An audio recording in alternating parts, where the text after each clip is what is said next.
Very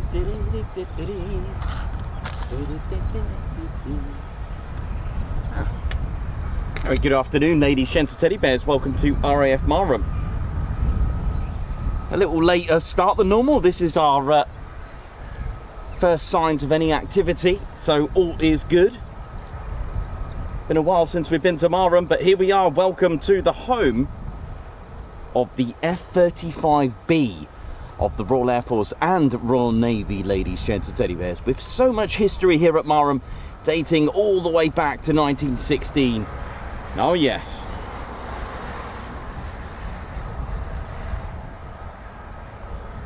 We do have startups.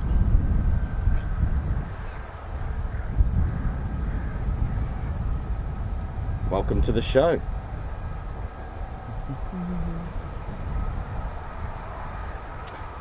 I wasn't sure if we were going to get anything today, but here we are, nevertheless.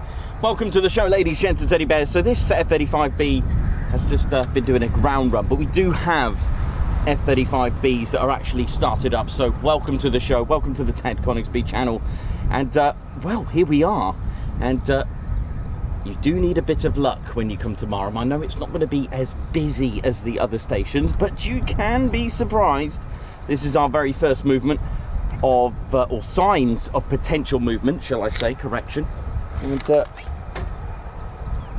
we have been here since around about sort of 8:30 this morning, and I've just heard some startups. So let's see what we're going to get. It's a nice day, a little bit breezy, but nothing as challenging as yesterday. Welcome to Norfolk, ladies, gents, teddy bears. RAF Marham, home of many wonderful aircraft. And of course, before the F-35B was in fact our Tornadoes that were here. But the history of the base goes a long way, all the way to Fighter Town and a Defender of Norfolk. Big shout out to everyone at Marham. Ted Coningsby channeled live here at the home of the F-35B, the Stovall aircraft, short takeoff and vertical landing. These aren't like the ones at Lakenheath. These are the F-35Bs. These can hover, and for those that went to Cosford Air Show, we're treated to a little bit of ain't no bother to hover. Oh yeah. The Pratt & Whitney's F-135 variant is the PW600, which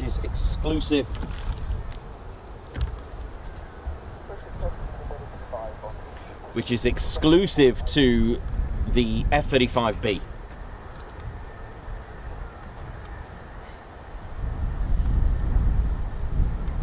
There are 3 landing pads here at Marham.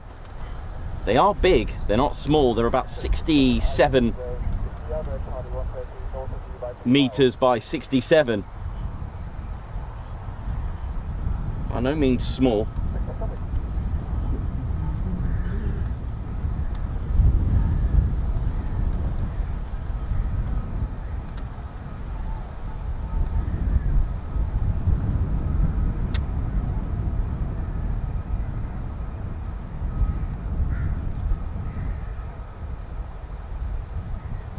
The actual landing pad itself, the actual zone. So the 3 landing pads, they measure at 67 by 67 meters. They are square.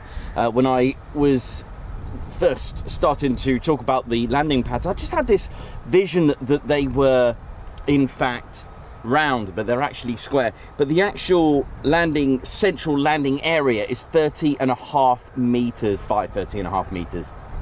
Giving enough safety for the wonderful F-35Bs. Now, there are, I believe, a couple of startups which hopefully will result into vertical landings. That's what it's all about with Marham, vertical landings from a stealth aircraft. The world's most advanced stealth fighter aircraft. Amazing, because of the fact that it is short takeoff and vertical landing.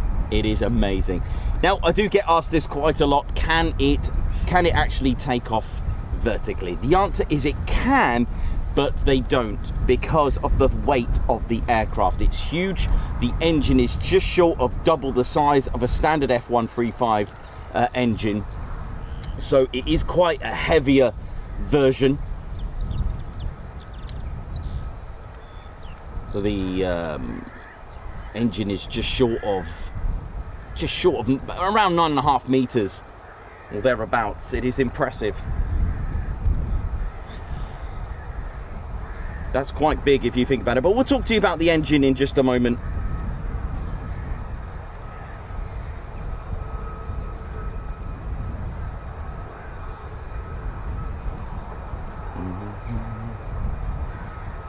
Because the engine on these are a little bit different to the A variant at Lakenheath, just due to the size of them.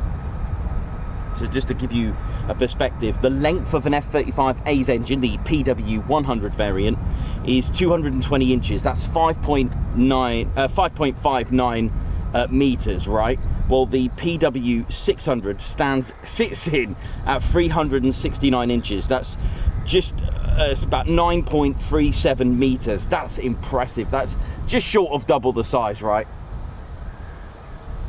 Slightly different thrust. The PW100 is rated at 28,000 pounds of thrust and 43,000 pound of thrust with the afterburner. A little bit different when it comes to the PW600, which is featured on these, rated at 27,000 pound of thrust, and then 41,000 pound of thrust with afterburner. Still a huge performance and power, and it can also give out just short of 40,700 pounds of thrust when hovering as well.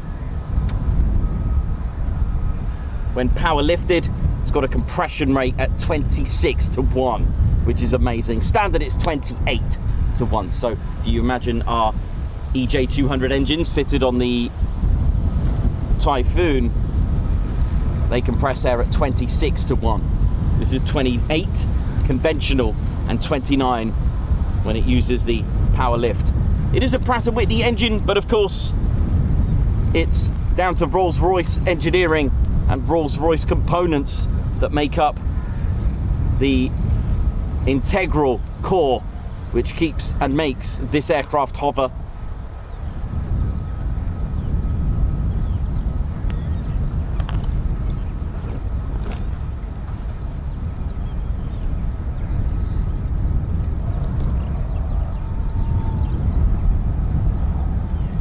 Now we are in Norfolk.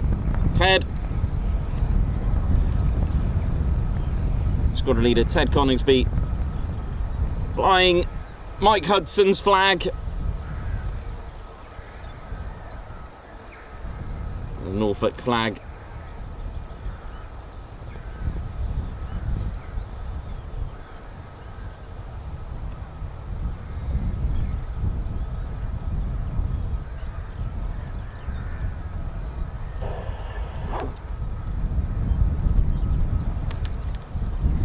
Now we have, look at this, showing off the lift system. Now we have 3 flying squadrons here, just like Coningsby's operational conversion unit. We have 207 Squadron, the operational conversion unit for both the Royal Air Force and Royal Navy. We have 617 Dambusters Squadron. Of course, they don't need much of an intro. And we also have a Naval Air Squadron. Listen to this. 809, the Immortals, who stood up in December 2023, who played a major part in the Falkland Islands. The Immortals.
Doom 1-1 flight.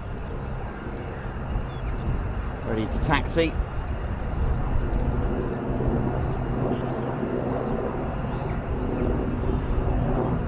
See ya. And of course, don't forget, ladies, gents, teddy bears, thanks for joining us. Don't forget to all hit that like button. Let's give this stream a performance takeoff, or a short takeoff. Why not?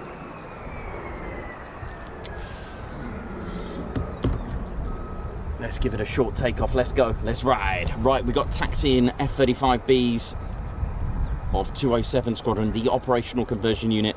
And just like with RAF Coningsby, if the career path is the F-35B, they will come here to RAF Marham, the operational conversion unit 207 Squadron. I think we've got a flight of 3, you know. We've got a flight of 3 or 2. Well, it's definitely a minimum of 2.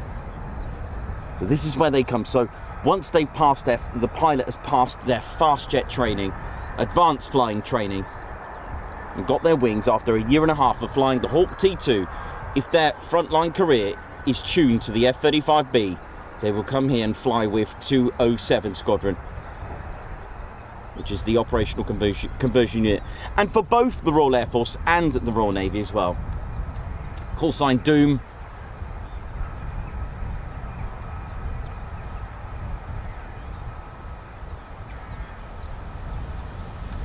Now, I am just hoping for a vertical landing. I know it wasn't going to be a busy day, hence I didn't put a schedule of stream in today. I just kept it open just in case, because you can get days with no flying here at Marham.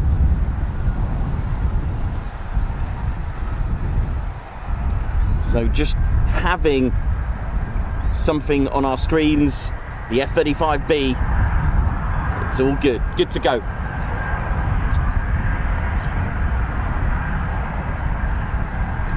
That's the Reggie assault course there, you can see. They are using runway 23 today.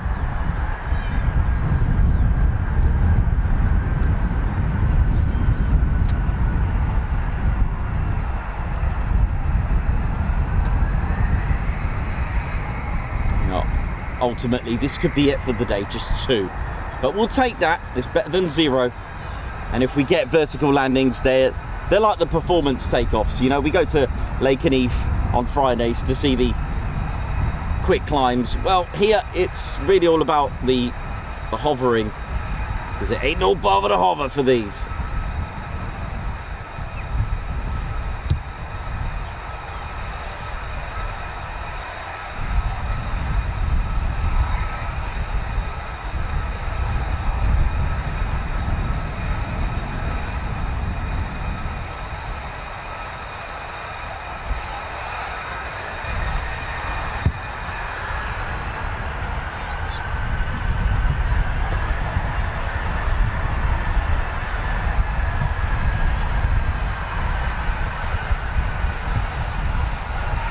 So it looks like we got a flight of 2. Doom flight is the call sign.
Look at this, beautiful.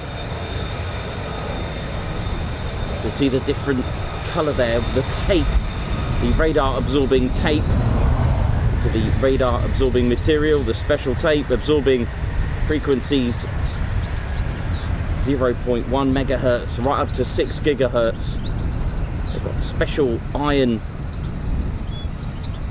particles in the paint which absorbs the radar frequencies. It just kind of like vaporizes them.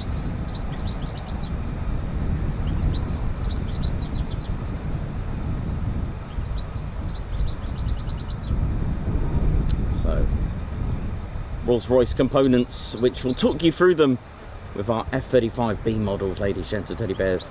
So let's be grateful we have two, and I think that might be it for the day, you know, but we'll take that. If that's it, you just never know.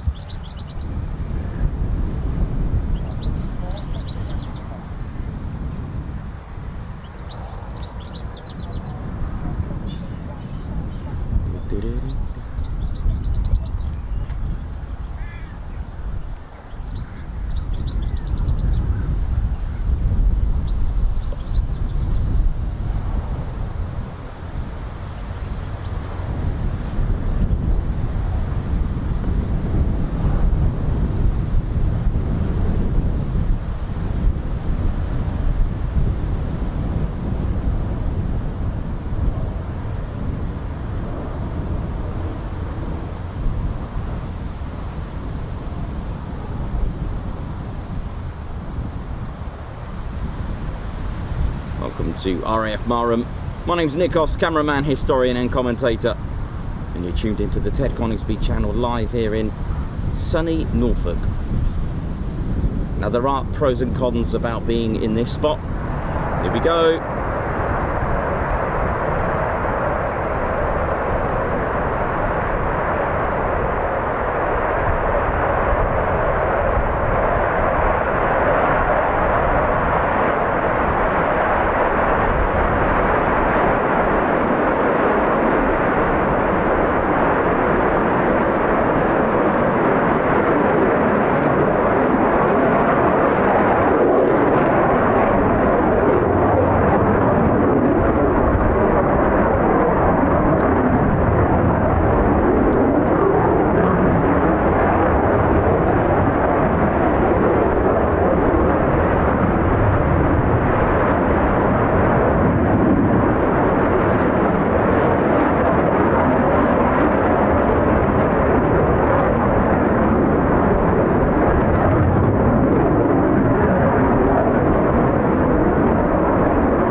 So the F-35B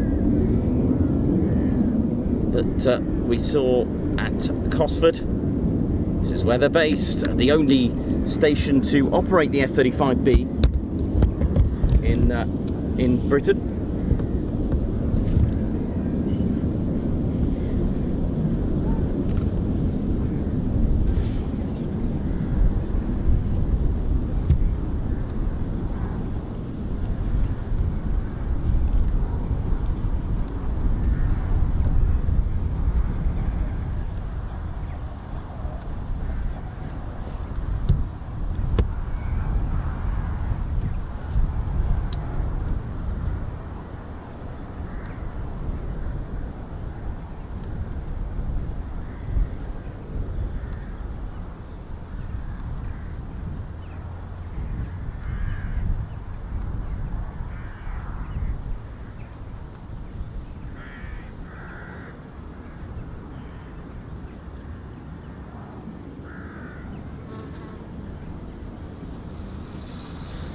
How we doing, ladies, sheds and teddy bears? Welcome to the Ted Coningsby channel. My name's Nikos, cameraman, historian and commentator, and we'll talk you through all the components and the RCS, the radar cross-section, how it all works, how does it hover, and we'll talk you through that, of course, with our trusty F-35 model. Look at this, here's our F-35B. So this is the B variant. You'll notice that the cannon's missing, which is normally here, so that's all gone. But this beautiful F-35B is a short takeoff and vertical landing, ladies, sheds and teddy bears. An absolute masterpiece, built by Lockheed Martin, and of course features the Rolls-Royce lift system and its beautiful lift fan itself. Oh yeah. Hang on a minute before I get blown away on here. How we doing, ladies, sheds and teddy bears? Hope we're all good. Welcome to RAF Marham and this F-35B, which will talk you through it. And it's Rolls-Royce that put the lift into the actual system. We'll talk you through all the components, what makes it stealthy. I'll talk to you a little bit about the design, the boundary layer, which it does have a form of a diverter, but in a different design on this as well. So we'll talk to you about it. So we've always said, do you need a lift? Well, if you do, this is your key. So Rolls-Royce put the vertical lift in the F-35B Lightning. Now, their lift system is the only vertical lift technology for fighter jets in production in the world. Unrivaled performance of the lift system comes in part of the latest and greatest in digital control and fan system technology to deliver responsive and very precise and powerful short takeoff and vertical landing, STOVL in its abbreviation, and the capability gives minimal impact on the total airframe weight. So you may have seen the rolling landings that we've seen before. There's a reason why they do them as well. If you've got lots of ordnance, if you've come back with ordnance, if you come back heavy, a short takeoff, a rolling landing, a short rolling landing or shipborne landing is what you can do. Now, the system itself of Rolls-Royce, the lift system, it is actually a descendant of the Pegasus engine. It's comprised of Rolls-Royce's lift fan, which I'll show you, which is just here, the drive shaft, which connects the lift fan to the Pratt & Whitney's F135 engine, the free bearing swivel module, and again I'll explain its movement as well, labelized as free BSM, and the roll posts underneath, and along with optional blue tack so you can attach your F-35 on your desk or on your vehicle. Rolls-Royce have been the industry leader in short takeoff and vertical landing STOVL technology for over 60 years. Now, the combined short takeoff and vertical landing STOVL capability is about 40,000 pounds of thrust, which we'll talk to you about the differences there. It delivers 29 shaft horsepower, 29,000 shaft horsepower delivered to that lift fan. It's pretty much like having a helicopter inside this, which I'll explain. The actual free BSM, the thrust vectoring, gives a 95-degree rotation in just 2.5 seconds. Now, it's split for good reason, which again I'll explain. Now, the lift fan itself is capable of delivering 20,000 pound of cold thrust. Now, the lift fan itself is 50-inch diameter, 2-stage counter-rotating fan with a hollow bladed system, and it features, of course, the thrust vectoring. So the way it would work, as you see, when you see this going to STOVL mode, the auxiliary air intake opens up first. This is what you see, okay? You'll also see, while that opens, the bottom part of the lift fan, which I'll explain. This here, though, this is quite cool. I know it's quite a basic model. You can see the shaft there, that sort of like pipe. So here, literally, is your Pratt & Whitney engine here, all right? So that's where your engine sits, at around 5.5 meters, okay, about here. Now, this shaft connects to the lift system as well. So this is an auxiliary air intake. When you've got the bottom opening up, the lift hatch opens up, the lift fan hatch, and here's your 50-inch diameter hollow bladed system. it's like having a helicopter, but it's also like having an engine, a jet engine, but it's inverted, if that makes sense. It's pointing, not inverted, it's pointing vertically. Now these grills here, by the way, they move forward and back. Now this allows the aircraft, when in hover mode, to move forward and back. Okay, that controls your forward and back in hover, but we're not quite hovering just yet. At the back, the 3BSM, it's done into literally split into 3 sections. Have a look online. I might have to try and make a diagram the way it's split into 3 sections, the way this maneuvers. It is absolutely amazing. It can go into 45 degree for your short takeoff, by the way. All these would open up. Your roll posts are here.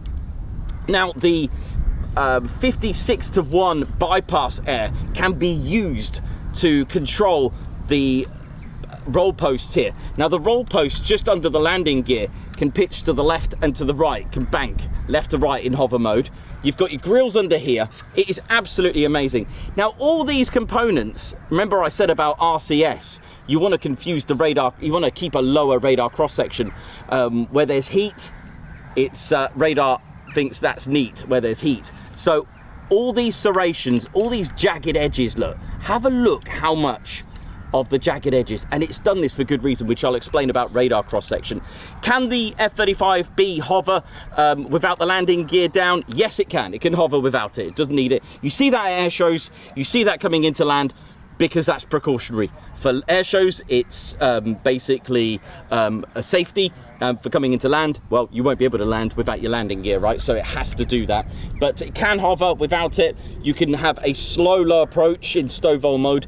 But what I did research, the fact that they didn't put those jagged edges on the lift fan hatch, because it affected the flow of air going in. So what you've got here is thrust going down here and here.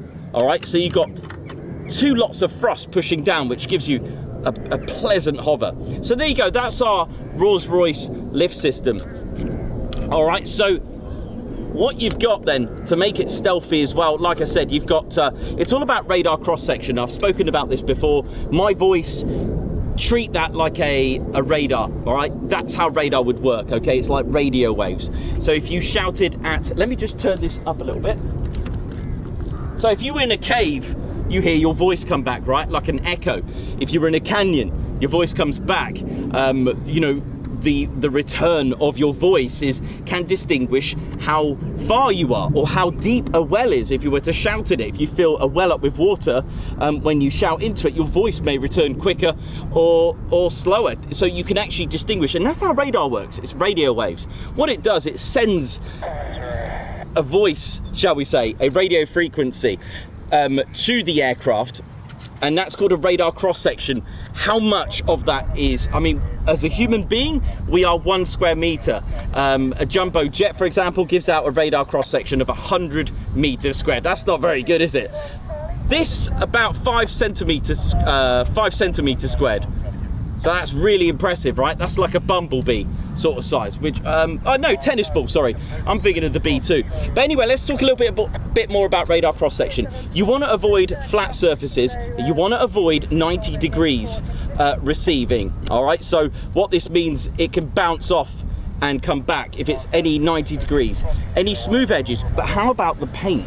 Yes, you can.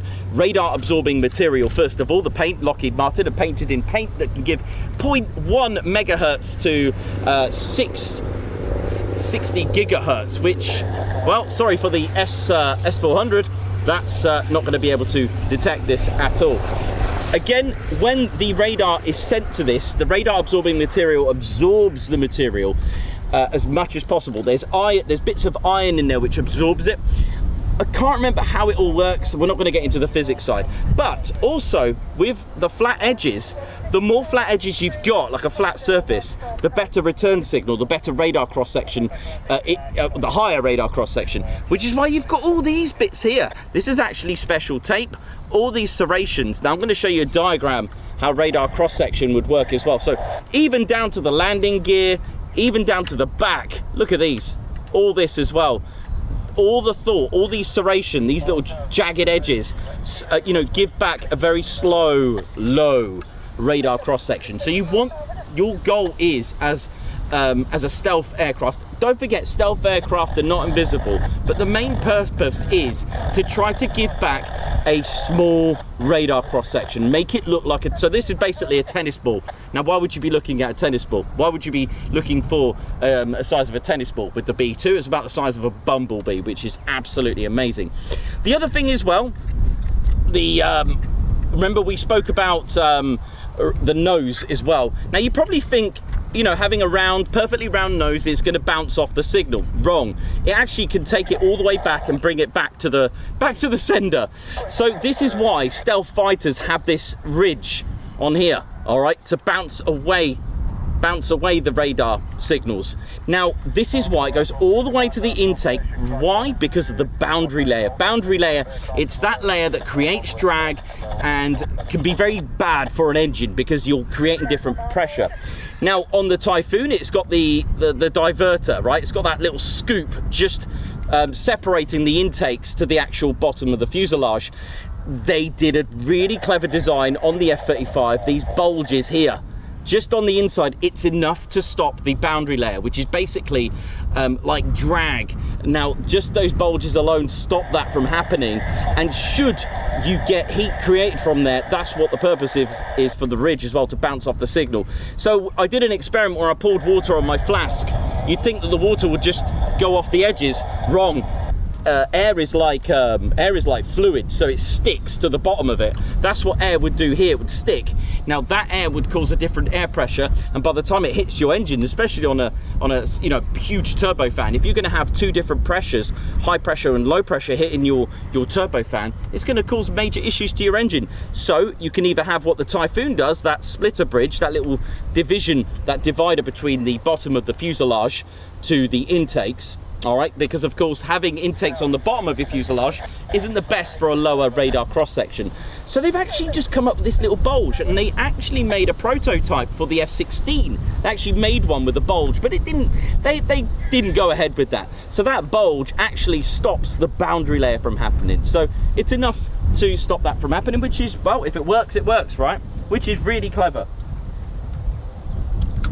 So let's have a little look at radar cross section in just a little bit more detail with what I discussed just then, without my without my diagrams blowing off there now.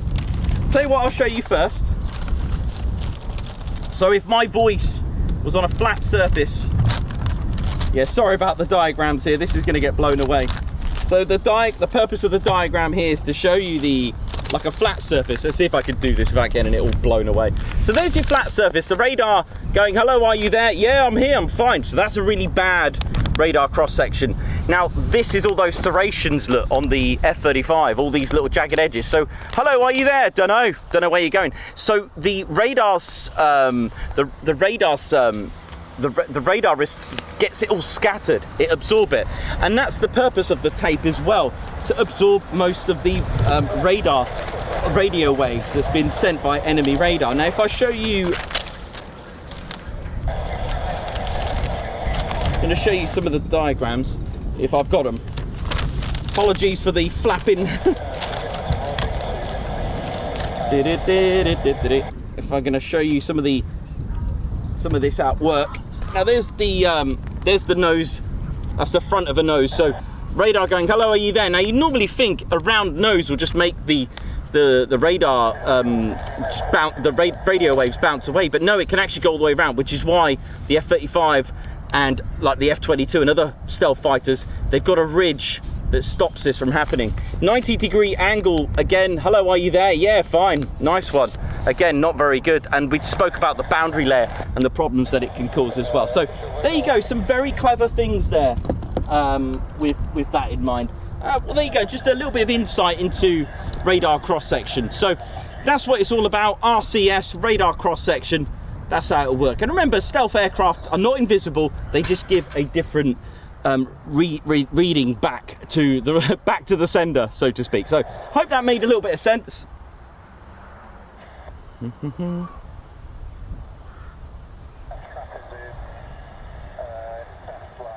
Hope we're all good. Mayhem Marshy, how you doing? Hope you're all good.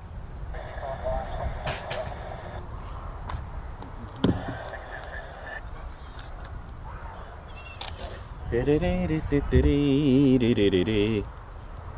how you doing? May and Marshy, Davey, how you going?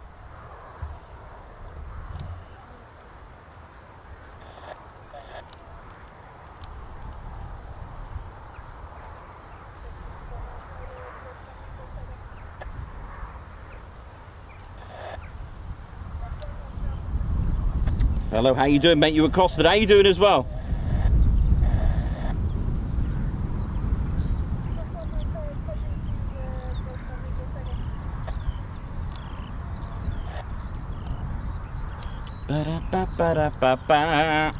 Welcome to the home of the F-35B, ladies, gents and teddy bears. This one just been put back.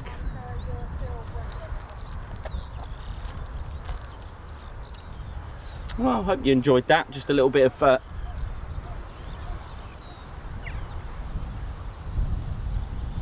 Oi oi AD Causa, how you doing? Lorenzo Lippi, Lorraine, how you doing? Welcome to the show. John Doe, yes, the radar will literally go all the way around the nose. On the other thing I forgot to tell you as well, the electro-optical targeting system on this is where it all happens. That's made out of sapphire. You've got carbon composite that it's made from. This is actually going to take off at this rate. You've got an acrylic canopy. It's very clever. Using sapphire again has a lower RCS, radar cross section, and if you've bought your loved one some sapphire jewellery, cool. You've almost got the same material as an F-35, innit? You know how it is. You know how it is. Welcome to the show. Welcome to RAF Marham.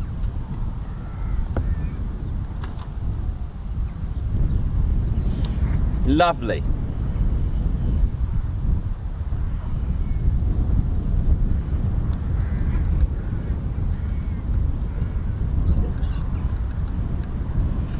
So that's just a little intro on the F-35Bs and radar cross section. I'll just be 1 second, I've just got to grab something from down below. A little bit breezy, but nothing too bad. Not like the other day, eh?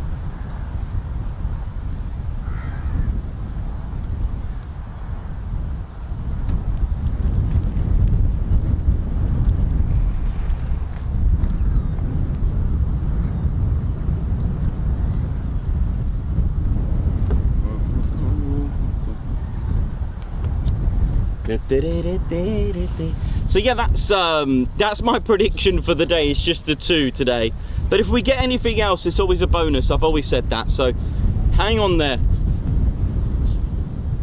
hang in there. If we get any other canopies opening, not this one of course, this has just been towed back from a ground run,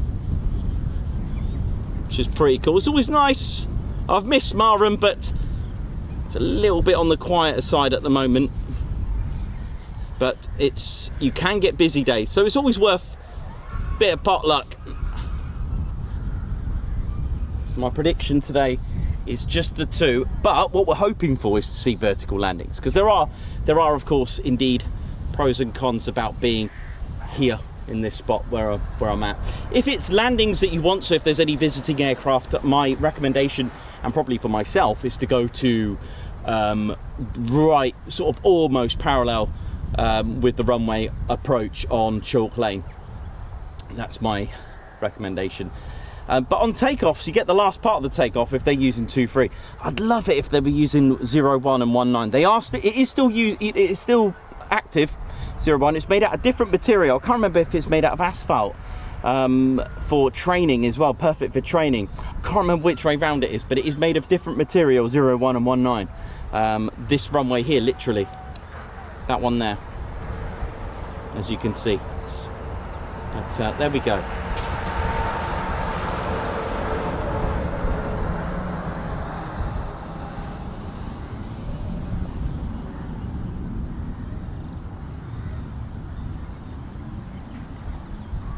Right, how are we all doing? Welcome to the show. Watching from Alaska, ready for fighter action. Lane Vaughan, how you doing? Hope we're all good. You're welcome. Hope you all enjoyed that.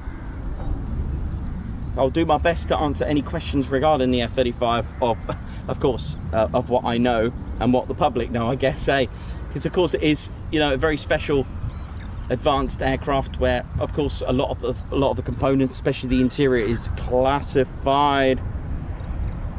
Oh, thanks Perry. Yes, it does. For training, 0119 has a dummy deck, correct, where they train for carriers. Yeah, absolutely. Thanks for reminding me.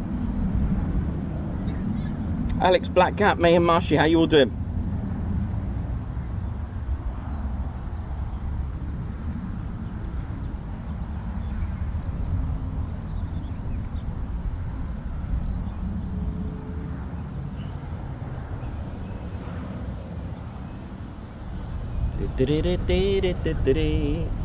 So yeah, it will be a short stream. Now we've just got to fingers cross it that the two that come back give us a vertical landing. You know how it is.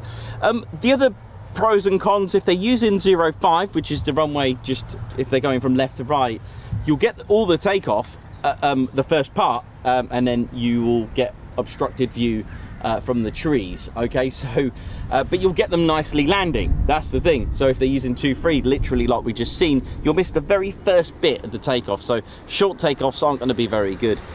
But hey, that's the way it is.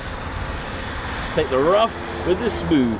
Big shout out to all the crew at RAF Marham. How we all doing? Guardroom, what up? How we all doing? RAF Regiment. Hope everyone is all good. This is your one and only Ted Coningsby Military Aviation Channel, ladies, gents and teddy bears. Marham, Homer 617 Dambusters Squadron. Also got 2620 Squadron Royal Auxiliary Regiment, 207 Squadron, the Operational Conversion Unit. It's also home to number 15 Squadron RAF Regiment, the Reggie, 6 RAF Police and Security Squadron F-35, and of course 809 Naval Air Squadron and the Lightning Force HQ. It does have a very, very strong, long history, Marham, as well. So, might not be able to get it all in today with the history, but just lovely to be here anyway on this lovely day. The wind is slowly calming down, which is nice. But if we get these vertical landings, it's going to be amazing. There are free landing pads as well. And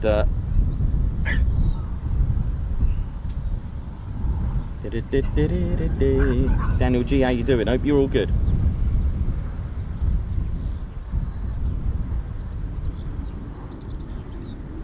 Mark Moody, how you doing? Lorraine at Nomadic. Lorenzo Lippi, how you doing? Anonymous, Daniel G, Alex Black Cat.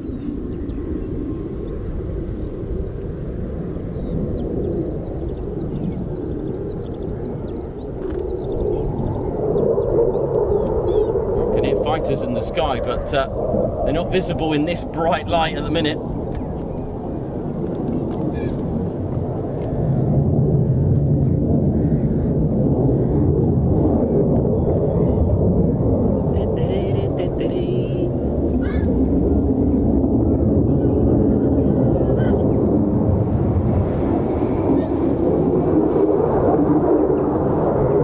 Oh, I can see him now. Hang on. Let me see if I can get them for you.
Keep a lookout for them again. It looked like they were having a bit of a chase, a dogfight with each other by the look of it, but we'll see.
See if I can spot them. Sounds like they're up in the sky again. Welcome to the Ted Coningsby show on midweek special Wednesday.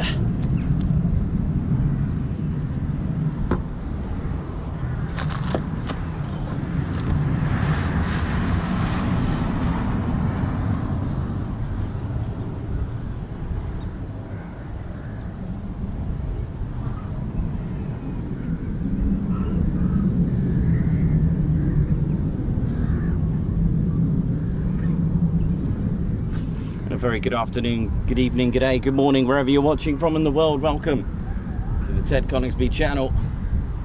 Now, as predicted, or at least shall I say, as sort of anticipating just a slower day today for us. We did start quite late, didn't miss anything. We were here from sort of 8:30 in the morning, and those were our first movements.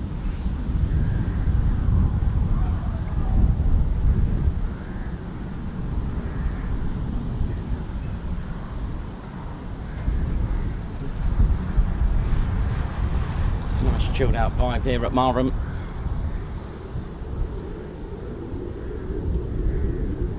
Right, if I can get visual of them, because it is quite hard to see in this sort of light when they're quite high and dry.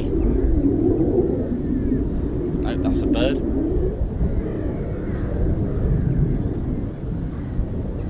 You know, when you've got just a plain blue sky with no reference of a cloud to use, it can be quite tricky.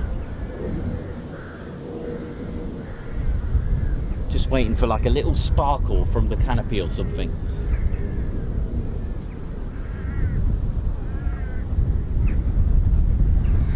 But like I said, our goal here is to get a vertical landing, because they are exceptional. They are delicious. And we haven't been here for quite some time.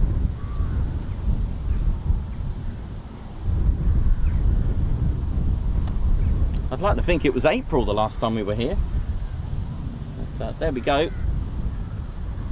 And anything else we get is a bonus, as always with military aviation. Now this airfield, like I mentioned earlier, just right at the beginning of the stream, sets its route back to the Royal Flying Corps, predating the Royal Air Force. It was a Royal Flying Corps airfield, Marham, along with the airfield at Narborough during the First World War, as a defender of Norfolk during the Zeppelin raids, which I read some of the attacks in Norwich and some of the neighbouring towns of what they were up against with the Zeppelins.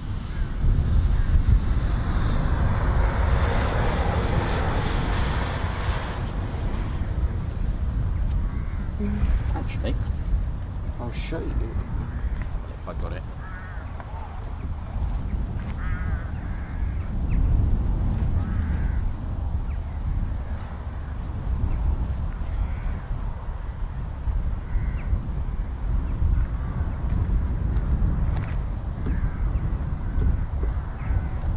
So this was a fighter airfield, and I managed a wonderful book by Ken Delve about the history of RAF Marham and what they would use, because I always talk about the defender of Norfolk. And have a look at this. This is from Ken Delve's book, a wonderful book if you ever get hold of it. And this is the sort of first aircraft that was here, the Royal Aircraft Factory FE2B. And look at that, for home defence. This is what they would use to try to take down the Zeppelins. So there we go. Quite cool, isn't it? Just thought I'd show you.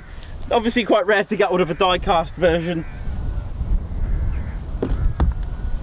And then if you think, you know, if you feast your sort of eyes on that and then go to the F-35B, you know, we're talking 1916, so 109 years, wow, of difference of aircraft. So we went from that FE2, that Royal Aircraft Factory FE2 from 1916, 109 years later we've got this. How amazing is that? To think that, amazing, isn't it?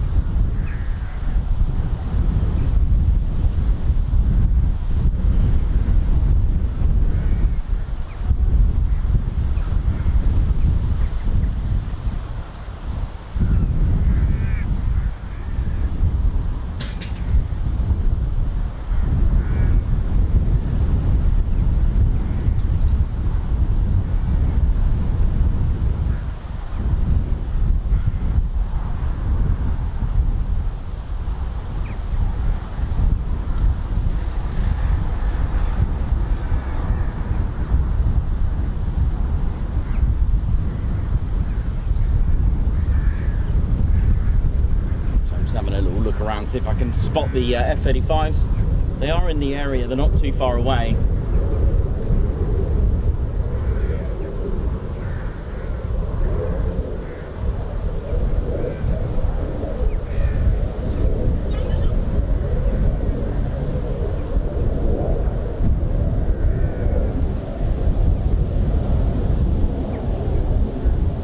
But once again, the wind strikes again, and like I said in my previous stream, that I don't recall having this much wind in concession. It's been non-stop for a good 6 weeks, I think.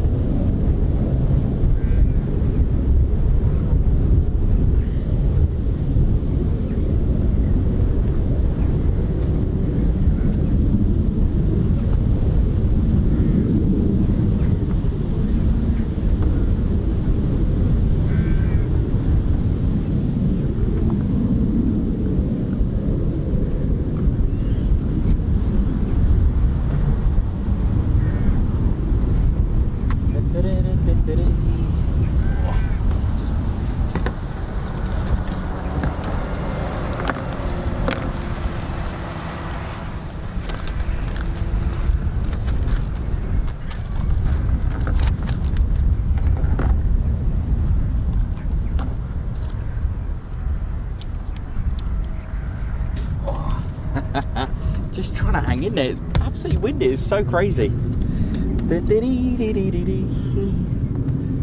Welcome to the show, ladies, gents, and teddy bears. Don't forget to hit the like button. Come and support the stream and the channel and our little road now to 97k, which is not very far now from the big 100k. That's going to be pretty special, isn't it?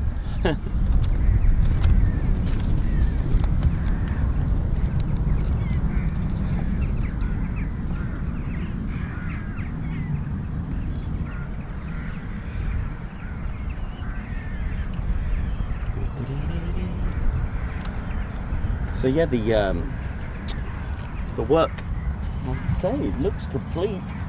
Maybe they're putting a few more with our little the new residents are here. Look at them. Tell you what, this reminds me of Lossiemouth. There you go, all complete.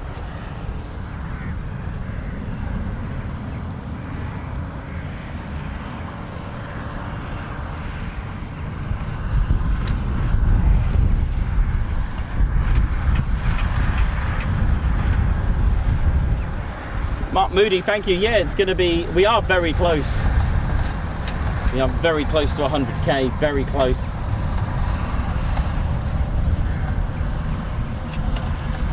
Philip Goodfellow, how you doing? LEJ Approach, Davey, Mark Moody, thanks for joining us everyone. Jojo, Andrew C, Edward Coates, welcome to the show.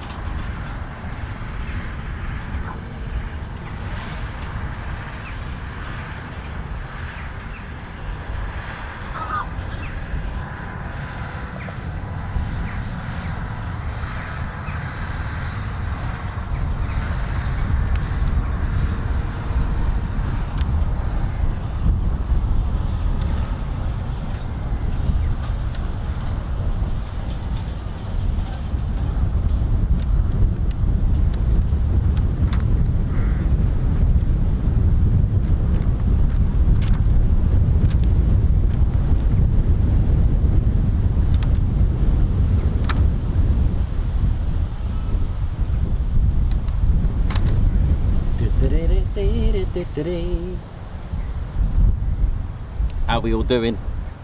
Hope we're all good.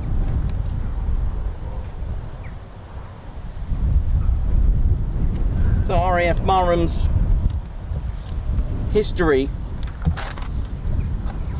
like I said, dates back to the days of the Royal Flying Corps. But what I'll do, I'll probably give you the history when these have come back, and then once I finish it off, if we've got no further movement, then we'll call it a day. That sounds like a very organised plan, doesn't it? That sounds very organised, and it is lovely to be here. And like I said, there have been many aircraft that have come through here, and some aircraft are more sort of, how shall I say, are very rooted into the lineage of Marham. Of course, the Tornado that once our squadron leader today, Nathan Shoy, who's the Typhoon display pilot for this year, was once here with the Tornado. We also had the Canberras, another legendary aircraft that was here, the Wellington bombers, the Stirlings, even the Harrow, even Hayfords were here just for a very brief time as well.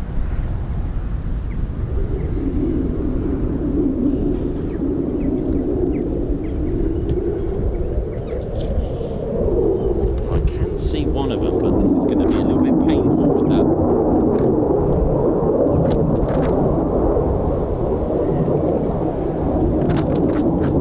Well, they're doing some crazy Stovall stuff up there. There's a bit of frost vectoring going on up there, but it's a little bit bright. It's on the wrong side of the sun. Hang on.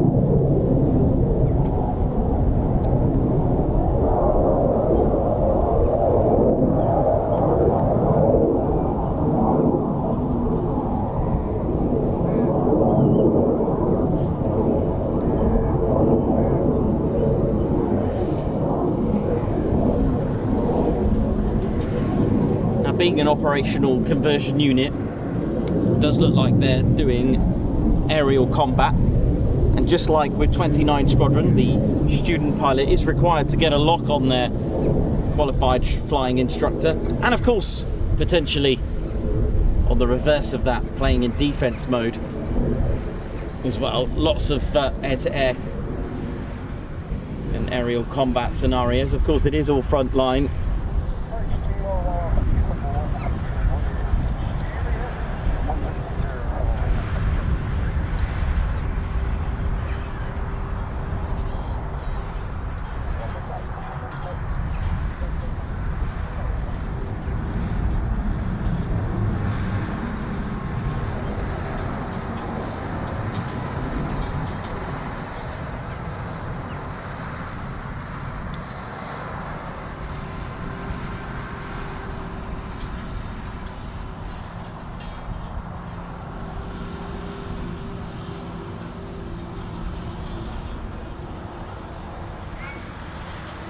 Okay, it sounds like they're coming back already, so let's hope, fingers crossed for a vertical landing, right? Come on.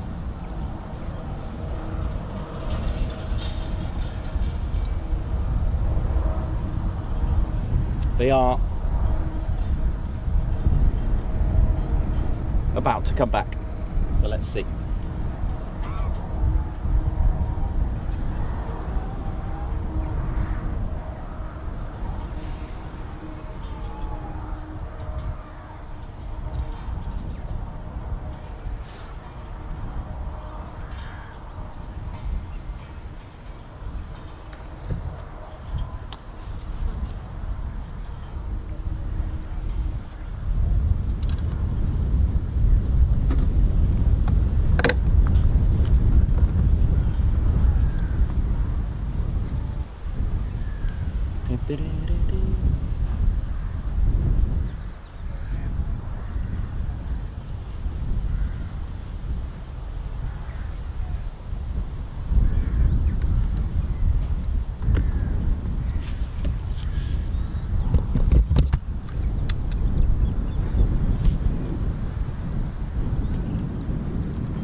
think they're too far out.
Looking for our other one. Where's the other one? Come on.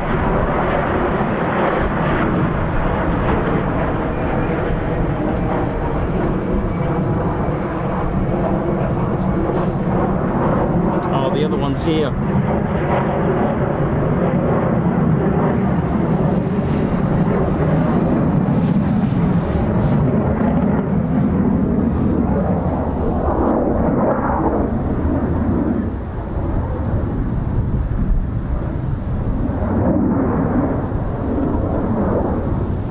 A shame. Don't know if we're going to get a vertical landing. Oh.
we'll take a few circuits. Right.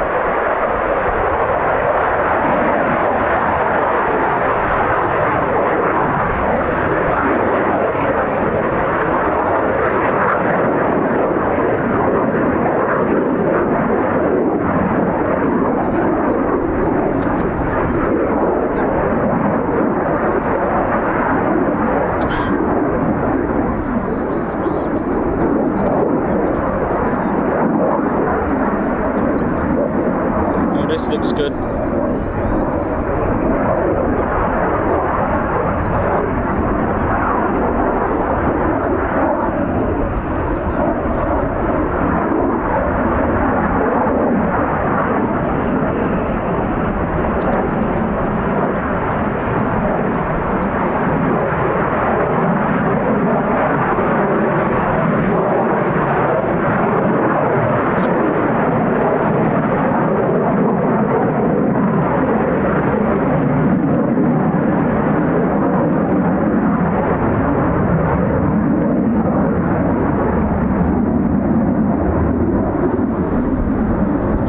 Good.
This.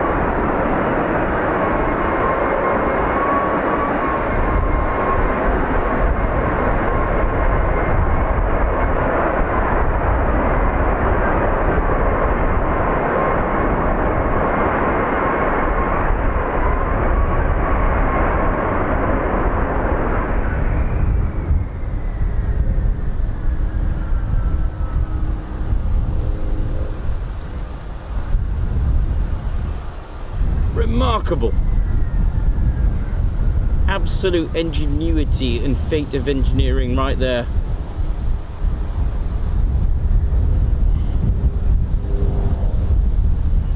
Oh. Well, we got a vertical landing. That is what it's all about. Just that one is good enough. And it was a good one.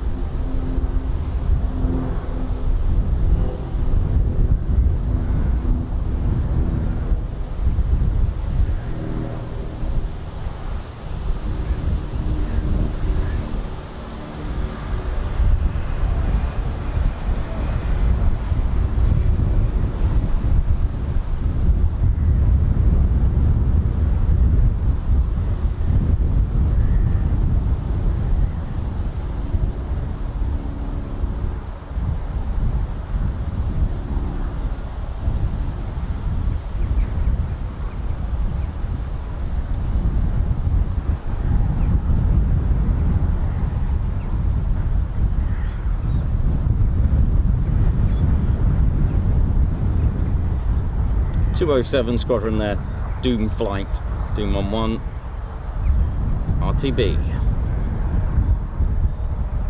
Beautiful. Nice vertical landing there. A VL on one of the free pads that they have here. Incredible. They just love it.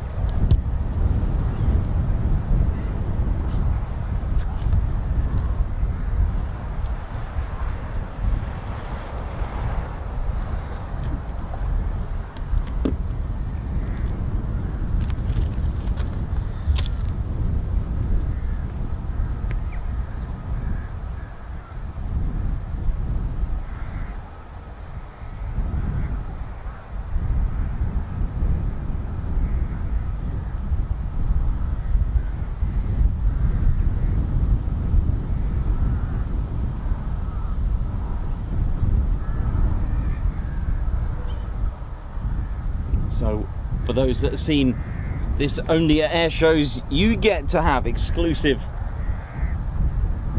footage of it landing in that style of what it's capable of. Absolutely amazing.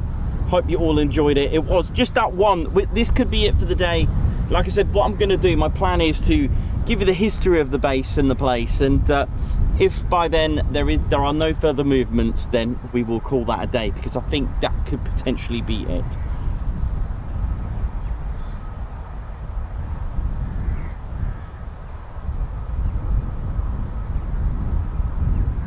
Yeah, there's some very interesting sounds, some whining, screechy mechanical sounds, isn't it, when it's in Stovall mold? Amazing, isn't it? Hope you enjoyed that. Rob Kennard, thank you very much. Paul Mayers, Ben Dretelsend, how you doing? Mikey, Argan, John Doe, how's it going? Proper cool, innit? Remco, Ellie J, Christopher Carr, Mark Keynes. Oh yeah.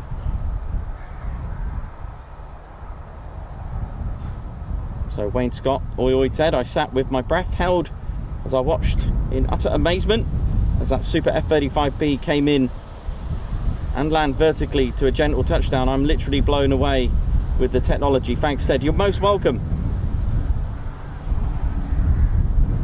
Daniel G, thank you. Yeah, that's what it's all about. We came here. My goal was to get you one vertical landing. That's all I wanted. And at least, you know, on the back end of... what is that? On the back end of Cosford, for those that are new to the channel, for those that have never...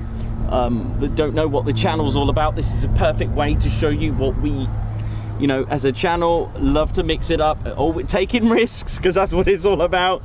You know, yes, you could just do Lake and Eve all the time, but why? You know, let's just mix it up, which is what the channel ethos is, to, you know, from props to things that just don't have a bother to hover. You know what I mean? You know what I mean, mate? You know how it is. Rack them up. That's how you do it. And what I'm going to do, right, here's my plan. I'll have a cup of tea, right, and then I'll talk to you. I'll fill in the whole history, and then if we don't get any further startups by then, we'll call it a day, right? Because it can be just like that here today, because that's all we've had. So 8, 9, 10. In 6 hours, this is all I've had, and 6 hours I've been waiting from 8:30. Around that time. So there you go, just gives you an idea of waiting. But to see a vertical landing, it is quite, you know, it's quite amazing to watch, quite a phenomenal thing to see. So I'll be right back.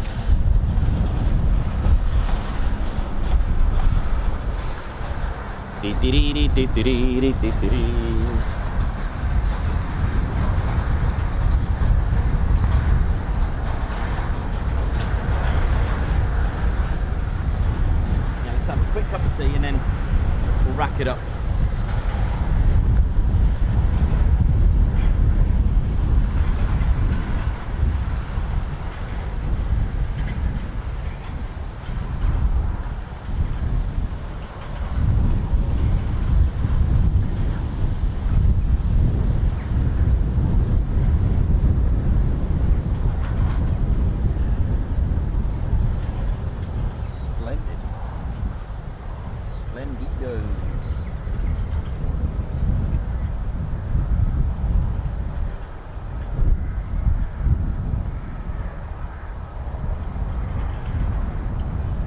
And you never know, of course, we may get more as well. I reckon wait till 3 o'clock, that's what the time we normally finish anyway.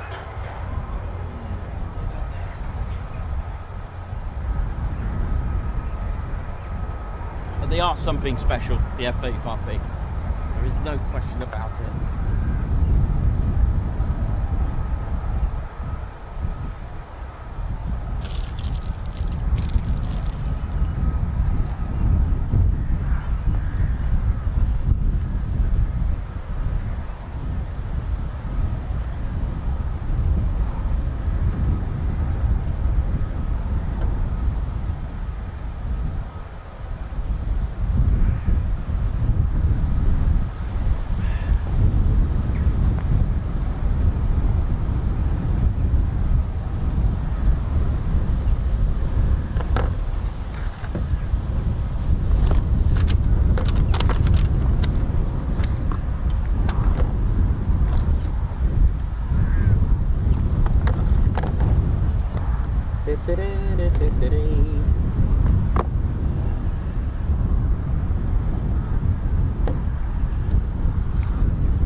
Stop being windy here, like constant wind. Come on, Marham, let's have a bit more before we go.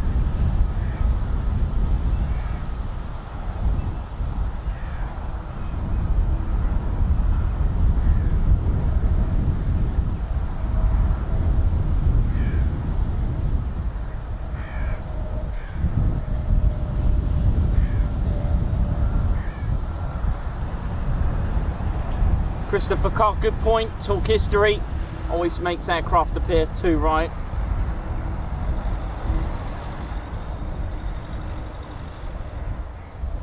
That is a very good point. So I shall commence. That was a lovely cup of tea, Jackie.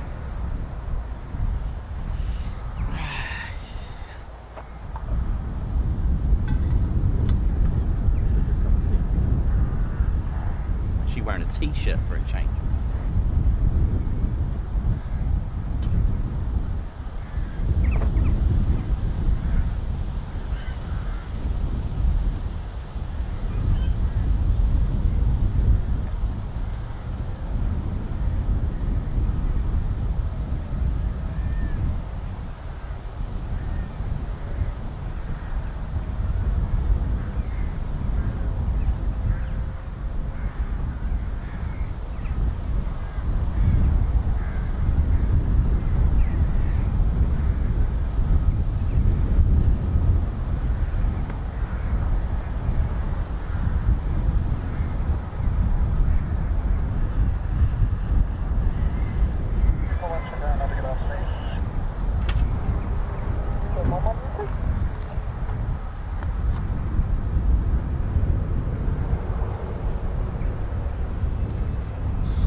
See if I got my oh, I have as well. That's quite good. Yeah, that's cool. Right, I'm gonna talk history, and then hopefully that will make the aircraft. So you know how the F-35B works. Let's get a couple of these models here now. I've got you some of the aircraft that have been operating here at Marham. Of course, World War II style.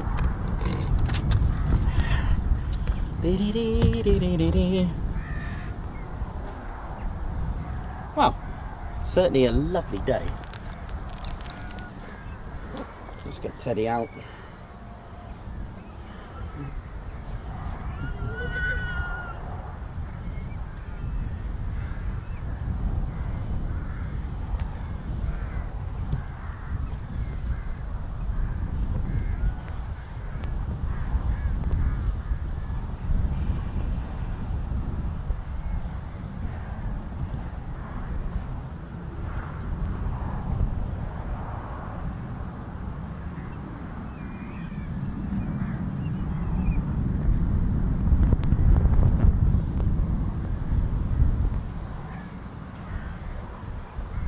Steve Evans, thank you very much for being a member for 32 months. A big shout out to the hard-working spanner flight, making the TCS a neat and sweet place to be. Thank you very much. Margot, thanks very much for your super sticker, Guards March. Steve Sedman with 32 months as well. Wow, who's put wow, time flies. Thank you very much to you, Steve Sedman, as well, Guards March. And a Guards March to Steve, wee Stevie Boy as well. Thank you very much. Guards March to you, thank you very much. Gonna be a lovely day. Right, let's see if we can pull this off, Teddy. So let's see. Like I said, I'm not too I'm not too you know, I like being wrong because it means that we're going to get aircraft. That's the plan. That's how I like to do it. How we doing, ladies, gents and teddy bears? Look at me in a t-shirt. You know how it is. I know, right? Yeah, we've got our F-35B. See if I look. See if I can go back a little bit. Let's have a look. How's that? Right. So it's all good. Well, welcome. Goodness me, it's actually quite windy. Well, welcome to RAF Marham on a windy day. Look at it. Listen to that. How bad is that? But like I said before, Marham's history really does date back as far back as August 1916 with its roots, and started as a Royal Flying Corps airfield. Royal Flying Corps, that's predating the Royal Air Force. The Royal Air Force became independent. That's thanks to Hugh Trenchard, Sir Hugh Trenchard, who wrote a letter to write that a formal written proposition to make and amalgamate the Royal Naval Air Service as well, as a complete one independent unit of a flying unit.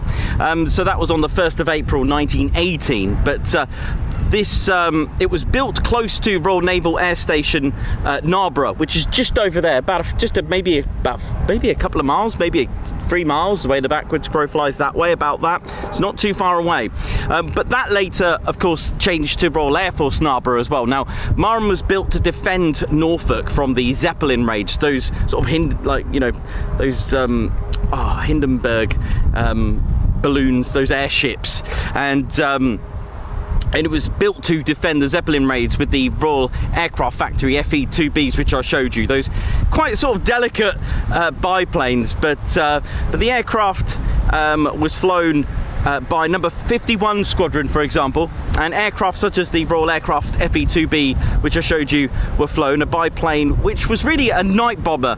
And if you think about night bombing and night fighting, biplanes, think of the technology they had. It must have been, sending biplanes at night must have been quite a very challenging prospect, but there we go. The FE2B was powered by one Beardmore 6-cylinder water-cooled inline piston engine with a horsepower of 160. Now, Marham also served as a training base for night flying with squadrons 51, 190, 191 and 193, who were training squadrons based here at Marham. Now, during the First World War, the RAF formed, as we mentioned, the 1st of April 1918, as the Royal Flying Corps merged with the Royal Naval Air Service. And when the end of the First World War came on armistice, Marham actually bombed Narborough with bags of flour, and in return Narborough bombed Marham with bags of soot. The last squadron, 51 Squadron, left Marham in 1919, and then the aerodrome was closed. A simple grass runway And that was it. But as we mentioned from Coningsby, the importance of expansion and the prospects and worry and threat was real for another world war. But after the First World War, the UK had around 300 military aerodromes, and by 1924 there were just 27. But while things settled down, you know, there had to be careful consideration into the thought of possibilities of another world war ever happening again, and new RAF airfields were about to be commissioned, and the AMAB, the Air Ministry Aerodrome Board, was created. In 1935, the RAF's pre-war expansion scheme commenced and went forward, and the first set of expansion programme included Waddington, Feltwell and Marham. And 38 Squadron, who were operating the Handley Page Hayford biplane bombers, these huge biplanes from Mildenhall. Have a look at those. Again, I'd love to get you a model, but I haven't got one at this stage. But they arrived as the first new residents of Marham with the Fairy Hendon bombers. Now, B Flight of 38 Squadron formed. Oh, might have a visit from Cranwell. So this is quite often that it happens, where a new squadron is formed from one particular squadron. So B Flight of 38 Squadron reformed into 115 Squadron with the Handley Page Harrows. Now, by 1939, both squadrons received the world's fastest assembled bomber, the Vickers Wellington bomber. In 1940, 218, Western-super-Mare's own squadron, moved to Marham, also operating the Wellingtons, who eventually converted to the RAF's first World War II four-engine bomber. Now, Marham was getting busy, and in 1941, 105 Squadron arrived with the Merlin-powered wooden legend, the Mosquito. Now, Marham became a Pathfinder force as well, and tested out the Oboe precision bombing aid. Now, I'm just going to check what is actually coming. Hang on. One sec, you know me. Hang on. Looks like we got a aircraft from Cranwell.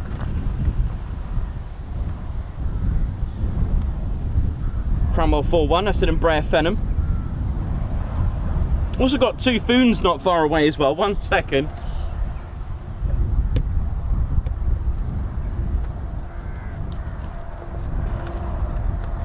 So just showing you the Vickers Wellington bomber, that was here as well. There's our Vickers Wellington bomber. 599 Vickers Wellingtons took part in the 1,000 bomber raid, by the way, which I was reading today. That's quite a lot, isn't it? Of the 1,046 various bombers took part in that 1,000 bomber raid, 599 of those were Vickers Wellingtons.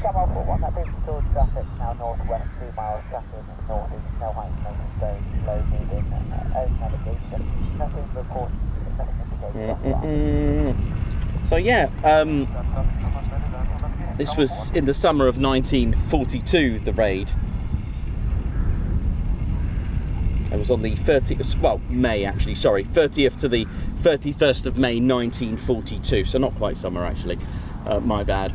And spring, we'll have to go with spring, right? And yeah, 599. So these were based, it was a twin engine bomber with Bristol Hercules, and also a Mark II was powered by, I'm just trying to think, the Mark II, I think it had Merlin engines on the Mark II. But Mark III and 10, they had these beautiful Bristol Hercules engines, lovely, with the geodetic airframe. You can see just this fence and a little hint there of what the geodetic airframe. Have a look at it. It was designed by Barnes Wallis, a wonderful airframe to take battle damage, and easy to assemble. In fact, they were making these at a rate of 28 a week. They made a total of 11,400, the most ever built bomber of the Royal Air Force, in line with the B-24 Liberator. Again, the B-24 was made in its mostest of the United States Army Air Forces. And yeah, this was the Vickers Wellington. Again, 1943, they actually beat a world record to assemble a bomber. They just took 23 hours, 50 minutes and flew it the next day. That was a world record to assemble a bomber and fly it as well, which they really went all out with that one. And then, of course, the Supermarine 317 bomber was going to be the first ever 4-engine bomber, but that didn't go ahead with the sad passing and the death of Reginald J. Mitchell, the godfather, shall we say, of the Spitfire. Sadly passed away, and the 2 prototypes were actually destroyed in a bombing raid by the Luftwaffe, which, well, this was pretty much next in line. The S-29, the short Sterling, was given the go-ahead with the specifications set by the Air Ministry to become the first 4-engine bomber of the Royal Air Force. It was category, just trying to think now, B1336. So the Supermarine 317 was going to become, we were going to have a Supermarine bomber, but of course we didn't go ahead. So this was here as well, the short Sterling bomber, developed from the short Sunderland, very similar. It features that sort of raised back where to stop the sea spray. It was restricted to 100 foot, not because of the hangars, okay? Remember, that was a myth that we busted for my own sake. It was just a specification, that's all it was, because there were other bombers that had a larger wingspan than 100 feet, such as the B-17, the Avro Lancaster, the Handley Page Halifax. So this is, it wasn't because of the restriction, it was just the specification actually had 100 foot max, whereas the design for the Avro Manchester, the Halifax and the Lancaster, the specification didn't have a restriction for the wingspan, although I would have thought if they made something so big they probably would have said hang on a minute, but yeah, so if you ever hear that myth, we've busted it. It's got nothing to do with the, yes, it was, in fact it was 99 feet wide, the wingspan. But anyway, nevertheless, this was the first ever 4-engine bomber to go operational with the Royal Air Force, and it did have a few design drawbacks, but it had some pros and cons, of course. Just to name one of them, because of the stubby wingspan, it was able to maneuver away from attacking fighters. A Lancaster and a Halifax couldn't do that, so it was able to turn and carry out evasive maneuvers. A positive number one. It also, because of the payload of 14,000 pounds, wait a minute, 14,000 pounds, that's good, right? Not quite. Design problem over here. They actually put a divider here, and you could only fit like I think 2,000 pound bombs, but they were making, right, they were making the 4,000 pounders, and you couldn't fit a 4,000 pounder in there, the cookie bombs. So because of that divide in there, that had a bit of a problem. In fact, fully loaded, fully fueled, this could only go to a service ceiling of 16,500. So okay, that wasn't very good. But how about this? Because it was made and designed to take a payload of 14,000 pounds of bombs, well, it excelled indeed on D-Day. There were a lot of roles this played. At Bryce Norton, at Fairford, this was able to tow the Horsa glider, tow more troops than the Dakota could manage. You've got to think of the speed that it can go. About 282 miles per hour. It's able to take 14,000 pounds of bombs. Okay, it became the bomber that didn't bomb. With 218 Squadron, they took part in Operation Glimmer, dropping the window, which was bits of chaff basically, to carry out a massive mission to spook and make the enemy think that the attacks were going to happen elsewhere. So it played a major part during D-Day. Now, just give me 1 second. I'm just going to check where our Cranwell aircraft is. It's on its way.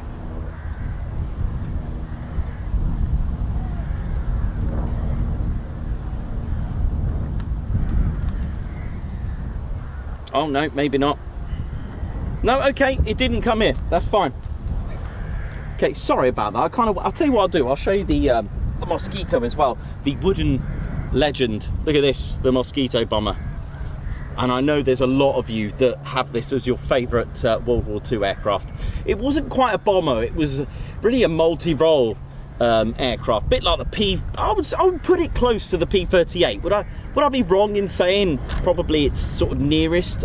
Maybe, maybe not. But anyway, that's my quick thought anyway on that one. But anyway, there you go. So that was here, the Mosquito serving here at Marham, and I don't think Cranwell is coming here just yet. So let's try again with a bit more history.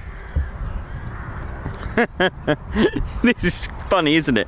That's what happens. So there we go, ladies, gents and teddy bears. So 105 Squadron arrived here with the wooden legend, the Mosquito, that I just showed you, and Marham became a Pathfinder force. So if you don't know what the Pathfinders are, they led the bomber stream.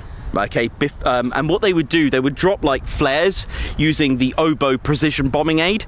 So because the RAF switched to mainly night bombing, they did do daylight bombing raids. Okay, I know we always think of the Royal Air Force doing the nighttime bombing, which they did as a higher percentage. They mainly did bomb a nighttime bombing, but they did do some daylight bombing as well. So what the Pathfinders will do, they'll go in front and drop like flares on the targets using precision bombing aids such as the oboe and the G. And what they would do, this would allow the main bombing stream to actually look for the flares. Okay, so you kind of, in a way, you kind of had to hit the target twice in a way. You got the Pathfinders dropping the flares accurately, then you got to rely on your bombing stream to drop their bombs on the target. But there we go. So Marham also became home to 1655 MTU. Now this was quite a secret squadron. It was a Mosquito training unit, and that was between 1942 to 1943, also operating the Mosquito as a secret unit. So that's quite a good one. Look them up, 1655 MTU. Also 1418 Flight, who were a bombing development sorry, I got that wrong. 1418 Flight, which was a bombing development unit. They were the secret squadron. Not the training unit, by the way. So yeah, that kind of makes sense, doesn't it? And it costs a nice one. So yeah, 1418, have a look at them. They were a bombing development unit. So that was our secret squadron that we had in the Royal Air Force. So that was pretty cool. On the 30th of January 1943, Germany was celebrating a very special day. And let me just pop my notes just here quickly. They were celebrating a very special day, all right? And they were holding rallies. This was January the 30th, 1943. They were holding special rallies, and it was for the 10th anniversary of Hitler's rise to power. The Reich Marshal Hermann Göring was to deliver a special broadcast via radio to the Third Reich at 1100 from the Air Ministry building. Now, it was a special day for Göring and Reich Minister Joseph Goebbels, addressing thousands and thousands of crowds assembled in the Coningsby Sports Palace, Berlin's biggest indoor sports stadium. Meanwhile, back in Norfolk, Marham had other ideas. Now, talk about spoiling someone's party. Not quite raining on their parade, but doing something a lot more fun. It was a daylight bombing raid. I mean, if you are going to spoil a party, Marham had just the recipe. It was at Marham on the 30th of January 1943. 3 de Havilland Mosquitoes. 3 of these, oh yes, the legend, took off at 8:45 of number 105 Squadron and took off bound for Berlin in daylight. They were led by Squadron Leader Reggie Reynolds, DSC, with his navigator pilot, Pilot Officer Ted Daisy Sismore, flying Mosquito DZ-423. Now, they were in formation with him were Flight Lieutenant John Flash Gordon, great name, and Flying Officer Ralph Hayes in DZ-408, and Flying Officer Tony Wickham, who was his navigator, Pilot Officer Bill Makin in DZ-372. Now, the 3 Mosquitoes flew at wave top height across the North Sea before climbing to 25,000 feet, and they were going in and out of cloud, and they met no opposition. And as they approached Berlin, they emerged into the clear skies, descending to low level for the run onto the target, which was the Haus der Rundfunks and headquarters of the German state broadcasting company. Now, despite having flown some 500 miles in difficult weather, they were exactly on time, as Göring was just about to step up and announced to tens of thousands of people while they were all doing that, getting ready, and he was having his moment. Yeah, right. So, as Goring began to speak, the air raid warnings sounded in Berlin, and anti-aircraft guns started to blast away, and the sound of Merlin engines exploding. The 500-pound bombs could be heard, and the broadcast engineers actually shut down the transmission, and listeners were instead treated to scratchy recordings of classical music for over an hour before an apparently furious Goring was able to return to the microphone. You can imagine that moment for him. Must have been absolutely he must have been scratching his hair out. The bombing was inaccurate, but that wasn't the point. It did little damage, but the effect was exactly what had been hoped for. All 3 Mosquitoes returned safely to Marham. It was such a good plan, you know. No casualties, and the plan was to disrupt someone's speech. I mean, how cunning is that? At 3:25 in the afternoon, just before 105 Squadron crews from the morning raid returned, 3 Mosquitoes of 139 Jamaica Squadron took off from Marham and followed the similar route to Berlin, reportedly through some filthy weather over Germany. Now, these 3 Mosquitoes were crewed by Squadron Leader Donald Darling, DFC, with his navigator Flying Officer Bill Wright in Mosquito DZ367, Sergeant Joe Massey and Richard Lofty Fletcher in DZ379, and Flight Sergeant Pete McGeehan. Now, I did think about this. I was thinking they're going to be ready for it, surely, and this really proved to be a bit of a worked a bit against them, because I often thought this. I was like, are you going to go again? Surely they might be ready for you. So the Royal New Zealand Air Force Flying Officer Reg Morris in DK337 also was there with them. And as Goebbels stepped up again up to the lectern at the Schoben Sportsballast rally, the Mosquitoes arrived again over Berlin in clear skies. This time, however, the defences were on full alert and sent up a great fusillade of anti-aircraft fire. Now, the radio broadcasting engineer stayed with Goebbels this time. Now, you can imagine he's up there trying to do another attempt, and bombs going off, air raid sirens, but they kept it going. They didn't shut it down this time. But he delivered his address, but was punctuated by the faint sounds of bomb blasts, roaring Merlin engines, and anti-aircraft fire. So, like the earlier raid, the attack again did little damage, but nonetheless created the desired effect. Now, sadly, as the Mosquitoes raced away, DZ367 was hit by flak and crashed, and sadly killed both of the crew, Squadron Leader Donald Darling, DFC, and Flying Officer Bill Wright. Now, in the Mosquito, they sat side by side. They now rest side by side at the Berlin 1939-45 Commonwealth War Cemetery within the city limits. Now, the other 2 Mosquitoes returned safely to Marham, having outrun some of the Luftwaffe FW-190s, which attempted to intercept them. So the 5 crews which returned from this raid, the first daylight raid on Berlin, were all decorated, and the squadron leader Reynolds was awarded the DSO, the Distinguished Service Order. The other officers each received the DFC, the Distinguished Flying Cross, and flight sergeant and sergeants received DFMs. A press conference was held with the Mosquito crews at the Air Ministry in London the next day, when they were photographed and interviewed. Navigator Sergeant Lofty Fletcher summed the intimidated,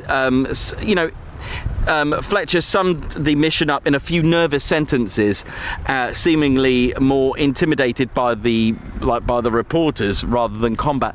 I've seen some videos like this where they've just come back, especially the Augsburg raid, with Squadron Leader John Nettleton VC, and then interviewing them. I would imagine some of them were pretty angry or just biting their tongue, just trying to keep, imagine the horrors you've just come back from, knowing that your friends and your fellow comrades were not coming back, and then, hi, how was the raid? Hi.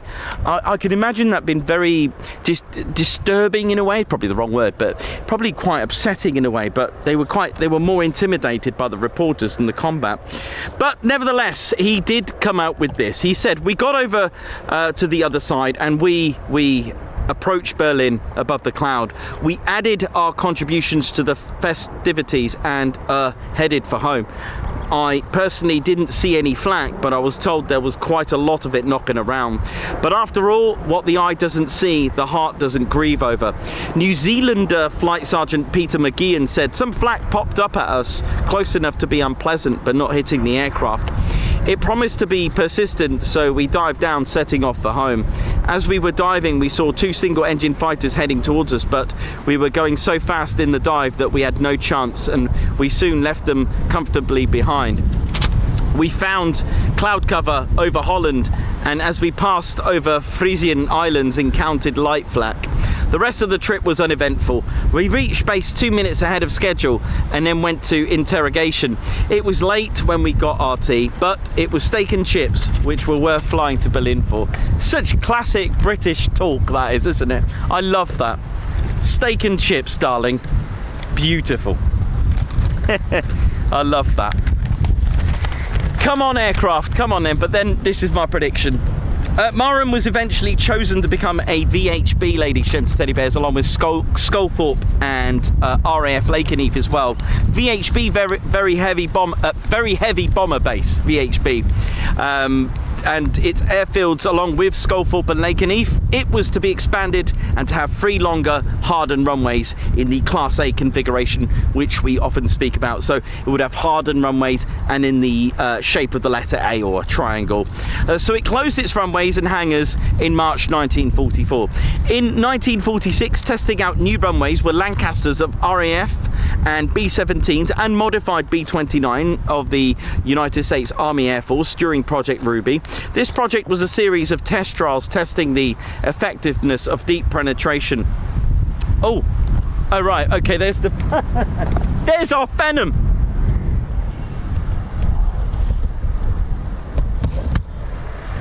Phenom's already here, man.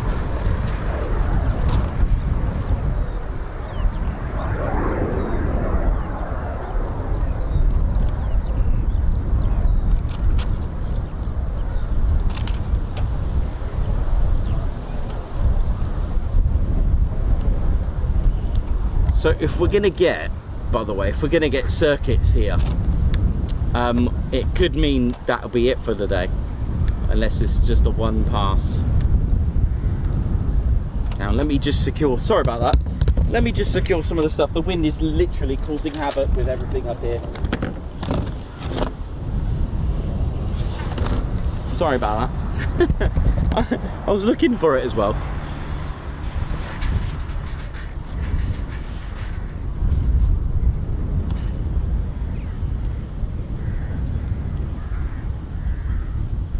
So that was from RAF Cranwell.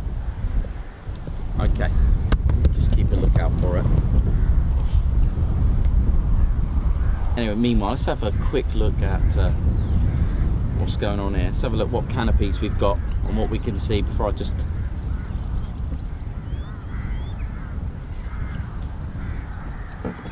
Okay, it's turning round into the circuit.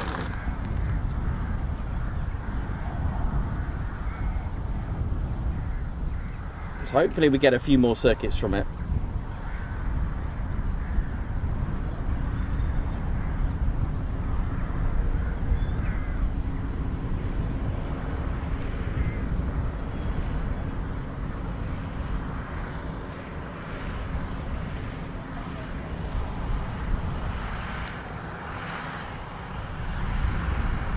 Yeah, sorry about that. It happens when I have to break the history lesson there for a minute. Let me see. I'll just wait for that. I think it's coming back round. So yeah, and this was the start and the arrival of bomb groups, which when we go to Lakenheath, some of the bomb groups that were here actually went to Lakenheath, such as the 2nd bombardment group and the 307th bombardment group, who eventually were here between sort of 1948 and 50, and it was like a temporary deployment, and eventually went to Lakenheath on a more permanent basis.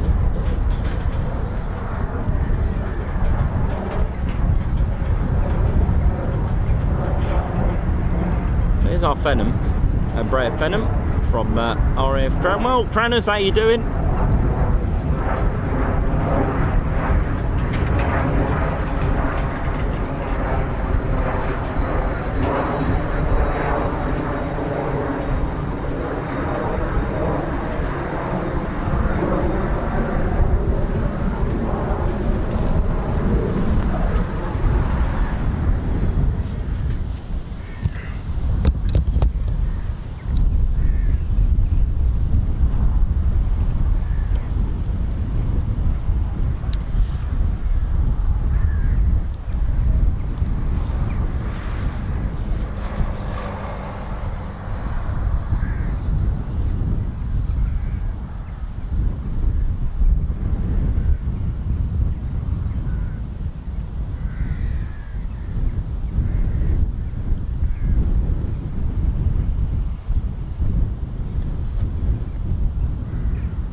go.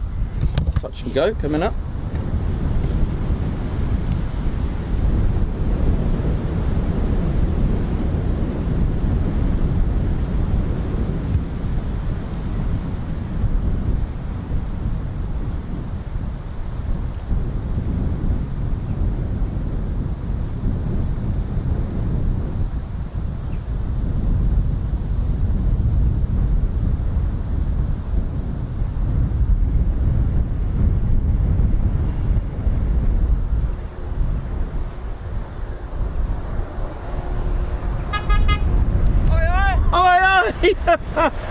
A little oi oi from the base there. Goodness me, that wind's got to go. It has to go, man. Come on. You won't believe how windy it is up here.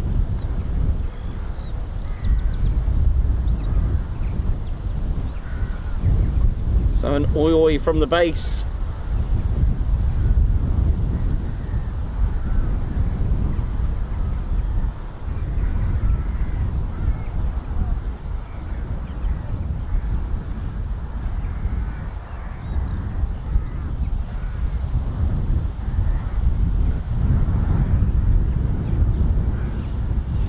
So yeah, some of the bombardment groups that came here went off to RAF Lakenheath from 1948, when RAF Lakenheath became a United States Air Force base.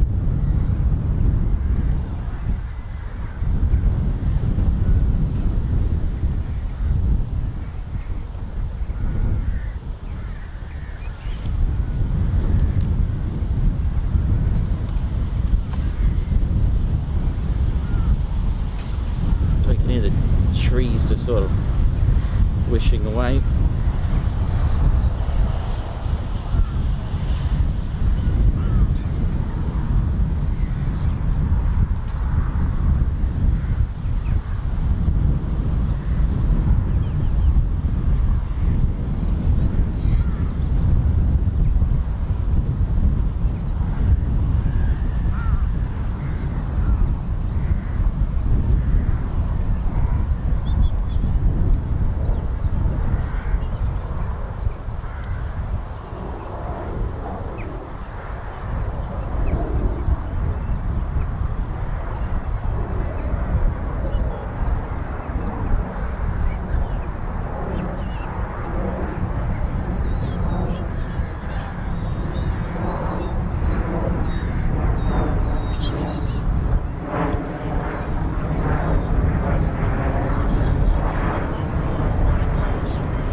either refilled now or just finishing off. Oi oi!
So it's got a similar layout to the A400, the Phenom, and the pilots from Cromwell training on the Phenom will be training for multi-engine career. So this would lead them on to go on to number 24 operational conversion unit at RAF Norton to train and qualify on the likes of the A400 and the C-17. And that'll be at Norton. For those wondering about the career path for the Phenom, that's its role. It's a multi-engine training aircraft, and the layout gives them that sort of familiarization to when it comes to the likes of the A400, for example, because that'll be its nearest sort of layout for them to get ready for. I'm liking these canopies open. I wonder if that's going to lead to anything.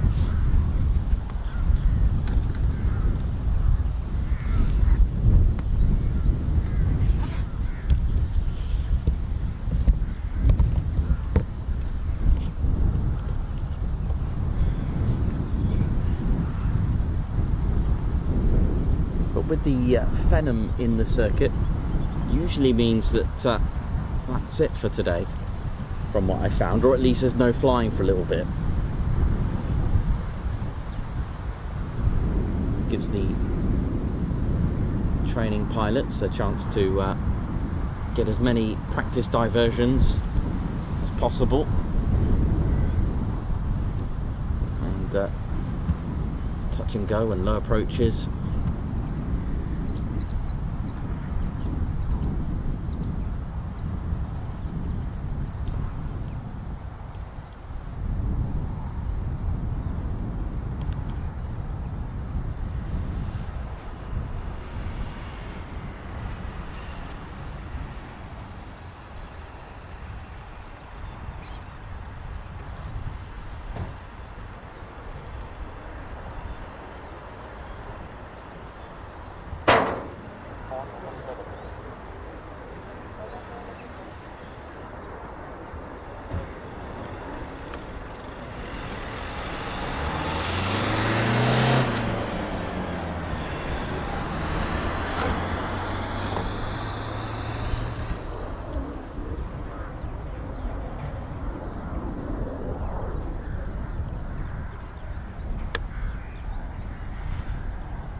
Wow, we've got more. F-35s.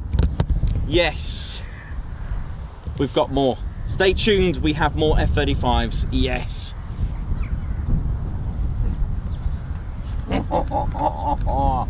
We've got more, ladies, gents and teddy bears. We have more. I repeat, we have more starting up.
Yep, that canopy's been closed. Lovely.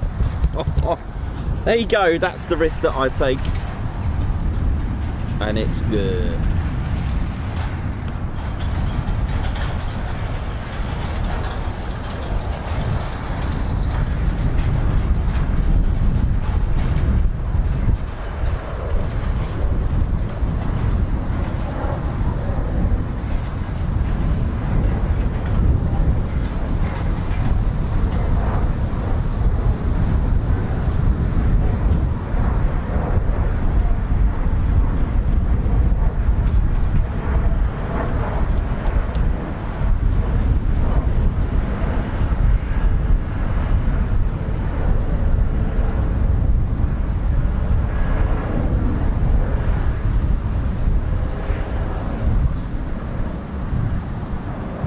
If I heard 4,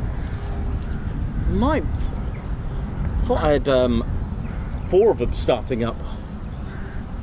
This would be good, wouldn't it? You tuned into the one and only Ted Coningsby channel, ladies, gents, teddy bears. Let's give this live stream a kickstart. Push the likes. You've been cleared to give us a thumbs up, cleared for a touch and go on the like button. We have started quite late.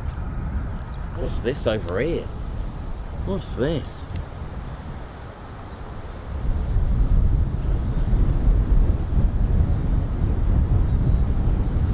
Looks like a KC-135 from RAF Marham, the 100th Air Refuelling Wing, the 351st Air Refuelling Squadron. Just about make out the square D on that. Let's have a little closer look there now.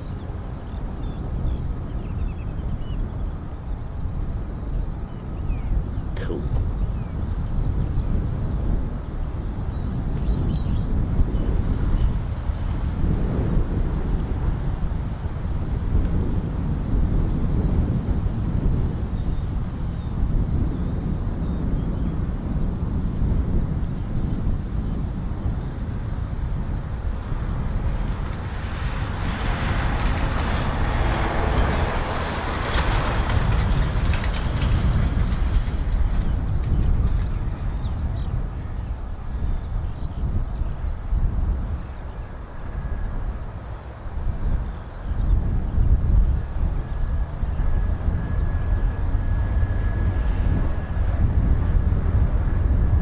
Then we do have more F-35Bs coming out very shortly.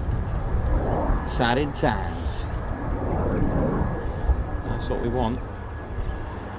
Pretty sure I heard 4.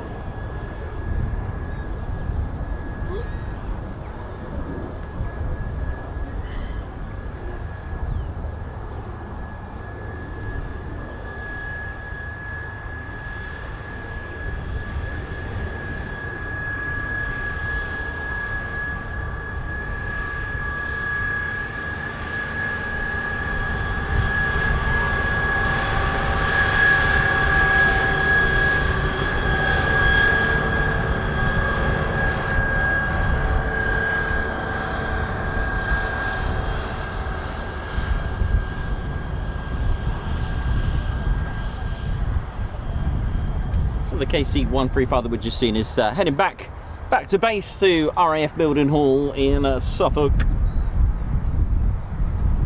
You'll see quite a lot of Lakenheath and Milden Hall traffic over here.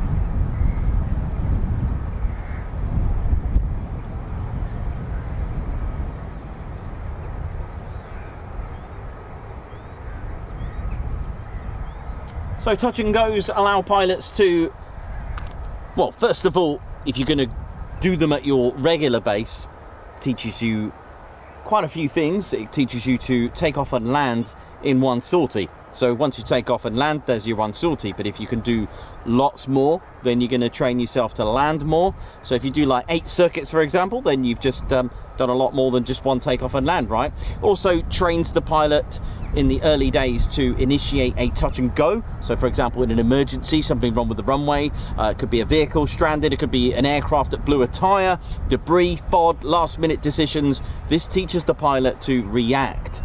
Also, you can have a choice of doing a low approach as well, and it's really important to not get too familiar with your very own base as well. It's called a PD, practice diversion, where you can practice at other airfields.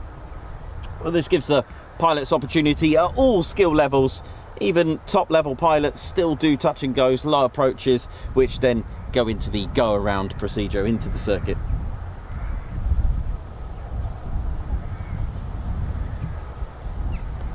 Even Red Arrow's pilots train and practice touch and goes quite regularly.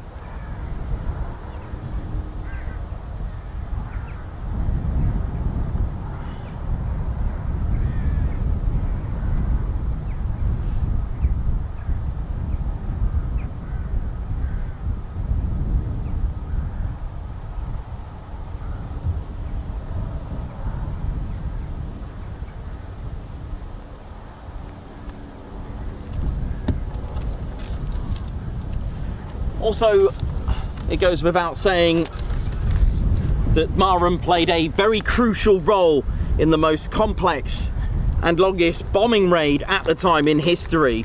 At that time, providing the air-to-air refueling as well for not only the Vulcan bomber, which had literally been brought back to life, but to refuel themselves to get enough fuel for the Vulcan to raid Port Stanley in the Operation Black Buck.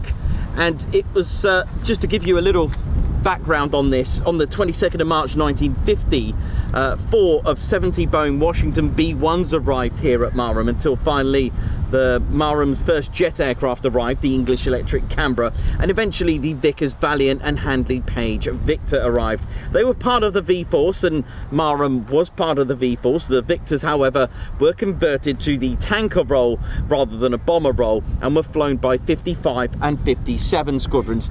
Now, this kind of entered the Royal Air Force into the air-to-air refueling world. The transition of turning the bombers into air-to-air refueling tankers was a decision made probably to, you know, having submarines and the Royal Navy taking on that role, while the V-Force was coming, you know, pretty much coming to an end. However, it was lucky that we still had the idea of probably not totally retiring the Vulcans, even though they were just about to be retired, and thanks to a £5 calculator from a market, the superior amazing skills of doing a bit of mathematics, trying to find refueling probes that were used as ashtrays, or parts of the refueling probes that were used as ashtrays. It was on the 2nd of April 1982 that Argentina invaded the British Isles of the Falklands. Now, the mission was to disable the airfield at Port Stanley, and this would prevent the Argentine fighter jets from using that airfield.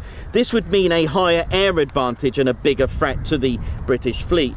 Now, as I mentioned, the problem was that the Falkland Islands were so far away, in fact 6,760 nautical miles, that's 8,000 miles to you and I for a round trip. Now, the Vulcan bomber had bits all over the place, from refueling probes used as ashtrays, a range of 2,607 miles, also kind of gave the prospect of future problems, and was really designed for dropping nuclear bombs. Inch perfect precision bombing wasn't really exactly what the Vulcan was designed to do. So, as I said, in the market, a £5 calculator, and using very technical refueling plan with using 13 Victors from RAF Marham, I can show you exactly what it looked like. Now, it was RAF Waddington's Vulcans that were used in the raid, and they actually all took off from the Ascension Islands. Now, I'm going to show you my own little technical plan of this. I've nearly got a Victor as well for you, so I can talk to you about the Victor that was based in. I'm going to show you my little plan. I hope the wind isn't going to just ruin this. I'm going to show you what Operation Black Buck looked like. Here we go. I hope this works. Hope it's not too bad. There it is. Now, this is my own version. All right, this is my own version. Now, I appreciate there was red flight, white flight, and blue flight. Okay, I know they were split up, but I've kept this simple. There's our reserve Victor here.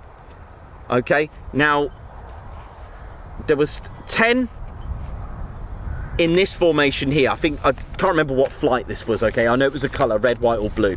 There was these two Victors here, okay, and the reserve, all right? You always have an air spare. Again, even the Vulcan had an air spare as well, and it was actually the reserve that actually took the lead role. Now, these little target symbols with the arrow, that's refueling, all right? So let's go over here. The Vulcan goes over here, it's like la la la, and these two Victors, one of them would refuel that Victor and then go back. This Vulcan was refueled by this one, okay, and then carried on this Victor. And it carried on, but it refueled this Victor, all right? The spare was happy, it went of that Victor. So we start off with 10, then we're left with 6, okay? Then we're left with 3, then 2, then 1. So the Vulcan, let's follow the Vulcan first of all. So it's going, it's had one refueling here. It's had a second one, this Victor here, from this flight. Refueled the Vulcan, went. The Vulcan was refueled for the third time by this Victor. This Victor went back. The Vulcan carried on, refueled for the fourth time. When they were left with 2, the last Victor refueled the other one, and the other one carried on, refueled the Vulcan for the last time of this set of flight, all right, down to 1 Victor over here, refueled it, this went back. The Vulcan went on to bomb Port Stanley, and then we had a Victor that was refueled by this Victor that went all the way to meet the Vulcan after the raid for the 6. So it needed 6 refuels, the Vulcan, to get it to the Port Stanley from Ascension and then back to Ascension. Now, there were problems because these two, when it was refueling this Victor, the refueling probe on the Victor snapped, which meant this had to then take the lead and refuel. This happened on another Black Buck raid, by the way. Round trip, just short of 8,000 miles. Vulcan range only 2,265 nautical miles, that's 2,607 miles. Victor range had a very impressive 6,000 miles. Pretty cool, eh? But there we go, that's the Black Buck raid. Very shortly we will have our F-35s taxiing out, by the way, just to let you know. But that's amazing, isn't it? So I thought I'd just show you what a Black Buck raid looked like. It was very impressive, very impressive. But there were a few challenges. You see, consumption were actually higher than expected on the Vulcan and the Victor. They were actually consuming more fuel, so that led to a problem. And then the last 2 Victors had a refueling probe snap. Again, another problem, so they had to reverse it. Other problems were simply the lack of South Atlantic maps. In fact, some of the troops actually thought that the Falkland Islands were up in Scotland, but they weren't, of course. Now, a solution to solve the problem for having a lack of South Atlantic maps, they literally took a map of the North Atlantic and just turned it upside down. So 70 degrees north was now simply 70 degrees south. They took off from Ascension Islands and the first Black Buck raid did strike the runway. So there we go. Now a new era for Marham came, which was the first Tornado GR1, which was delivered to Marham, which was ZA601, and that was on the 24th of April 1982. Came all the way from BAE Horten Aerodrome in preparation for the reformation of number 617 Dambusters Squadron, who are here today flying the F-35B. Stood up in January the 1st, 1983. This was shortly followed by 27 Squadron, which reformed at Marham on the 12th of August 1983. 57 Squadron disbanded at RAF Marham on the 30th of June 1986, leaving 55 Squadron as the last Victor K2 unit at the base. Number 55 Squadron, the last of the RAF Victor Squadrons, disbanded at Marham on October 1993. Now, with the last Victor to leave departing in November. While the Tornado legacy began at Marham and the Victors coming to an end, the Canberras were still going from the 50s, and in December 1993 the number 1 photographic reconnaissance unit, number 39 Squadron, arrived at Marham with its Canberra PR7s and PR9s from RAF Whitton. This lasted until 31st of July 2006, ending 52 years of the Canberra operations at Marham. Now in 2018, 617 Squadron, the Dambusters, arrived at Marham as the first F-35B UK Lightning Squadron. 207 Squadron followed in 2019, with 809 Naval Air Squadron standing up at Marham in December 2023. The beloved Tornado GR4 retired in 2019. Our squadron leader Nathan Scheuer was the last to be trained on the Tornado. After nearly 4 decades of being in operation and keeping the UK and fellow allies safe, it was a very, very sad goodbye. The F-35B Lightning, although it's the Lockheed Martin Lightning II, the RAF actually omit the 2. It's not called the Lightning II because this is actually the RAF's third Lightning. Of course, in World War II, the RAF did actually have an order of 2 P-38 Lightnings, although the superchargers were not on these ones and it lacked that power and they weren't happy with it and they didn't want them anymore. The second Lightning was of course the legendary English Electric Lightning from the 60s, and in 2018 this arrived, becoming the third Lightning. So they don't call it the Lightning 3, they just omit the Lightning 2. Very, very frightening.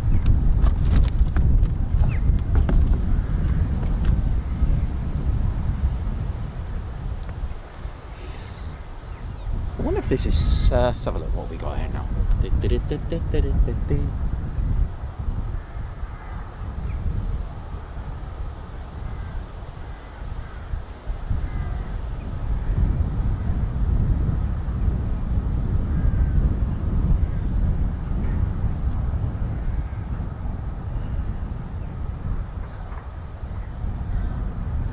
Jakey H2000, cool man, sounds amazing.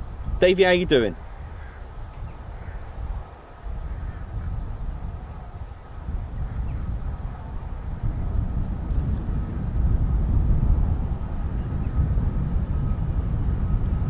Now, if I got this right, there may be 4 F-35s taxiing out. If I got this right, if I heard that right. If not, don't worry. There's I can hear more than 2. Ted, what do you reckon, mate? 4? Okay, mate. Ted reckons 4, I reckon 2. Okay.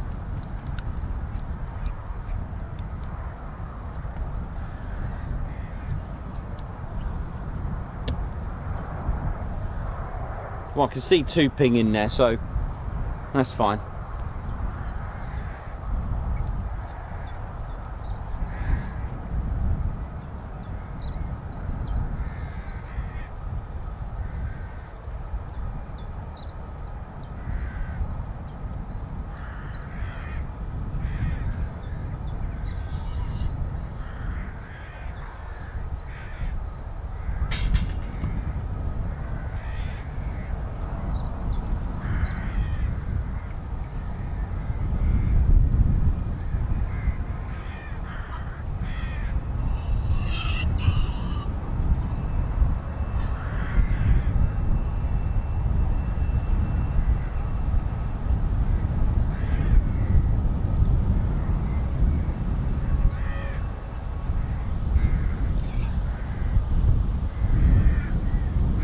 I hope you're all enjoying it. Don't forget to hit the like button, ladies, gents, teddy bears. We've got a bit of a catching up to do if we want to get our 1,000 likes, and hitting the like button does help. Like I said in previous streams, if all our subscribers are hitting the like button, then we could get recommended by YouTube. I don't know, but I don't know how it works, but I often think that if our subscribers like it, then it could be a opportunity to be recommended. It can happen. We do get a few new viewers pop up on our stream saying, wow, just see this as a recommended, or up next, or things like that. So I don't know how it all works in the mysterious rhythm of the alga, but there we go. Come on. Thanks for joining us today. And of course, in true style of the Ted Coningsby channel, we don't just rack up and stack up, we do contact the base to let them know that we're here and what we're doing. Always the right way, always the right way.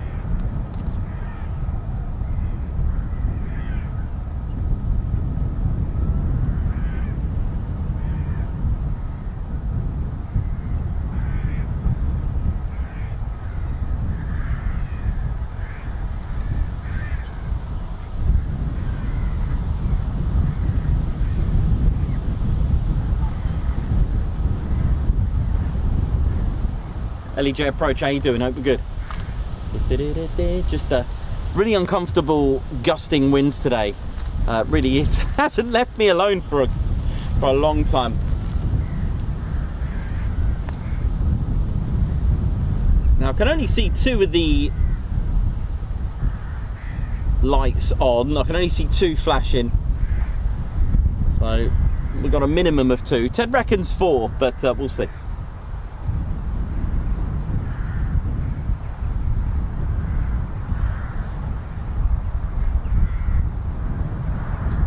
But minimum of 2 is good.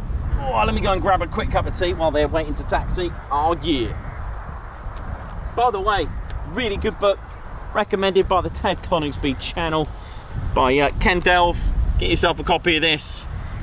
Look at this, man. Yeah, you want to get yourself one of these by Ken Delve. Thank you.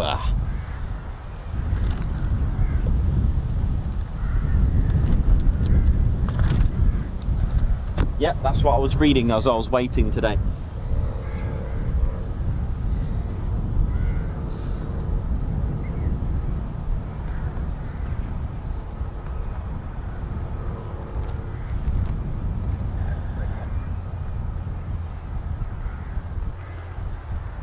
Quick cup of tea.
There we go, flight of 3. So me and Teddy met in the middle.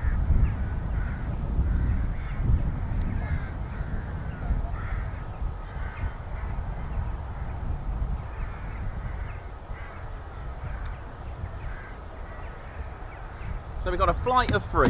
There you go. I thought 2, Teddy thought 4. There we go, met in the middle. How's that? That's fair, isn't it?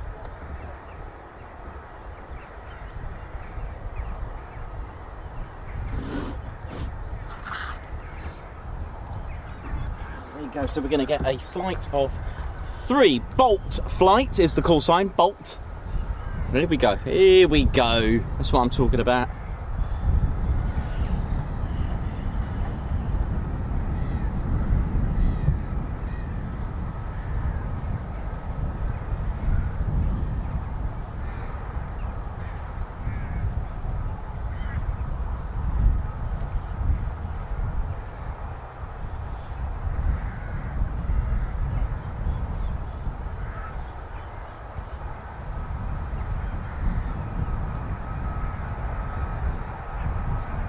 I'm wondering if there's a singleton out there as well with it then.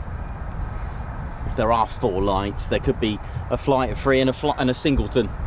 That could be the case, but Bolt flight is a flight of 3. So that's cool if we get any more.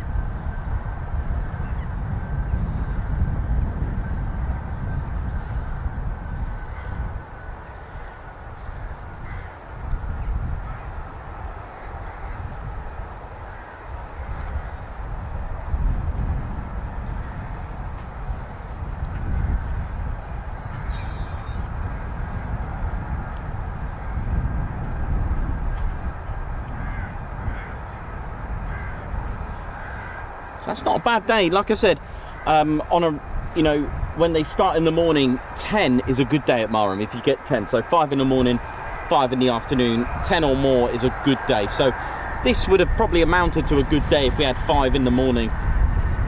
But we'll take 5 for the afternoon, right? Oh yeah. We've had 1 vertical landing. Oh yes.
So, bolt 2 free, flight of 3, here we go.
Beautiful.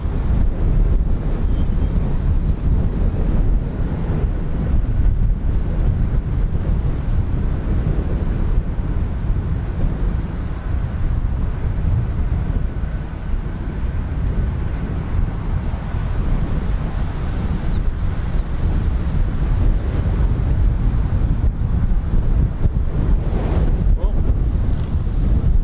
there you go, we're going to get another 3.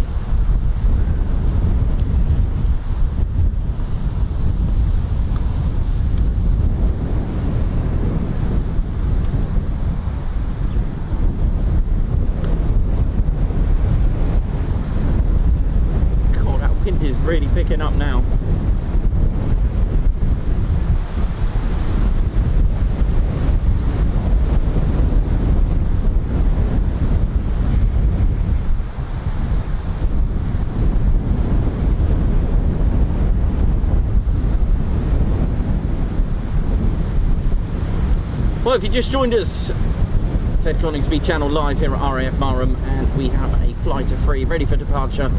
Here we go.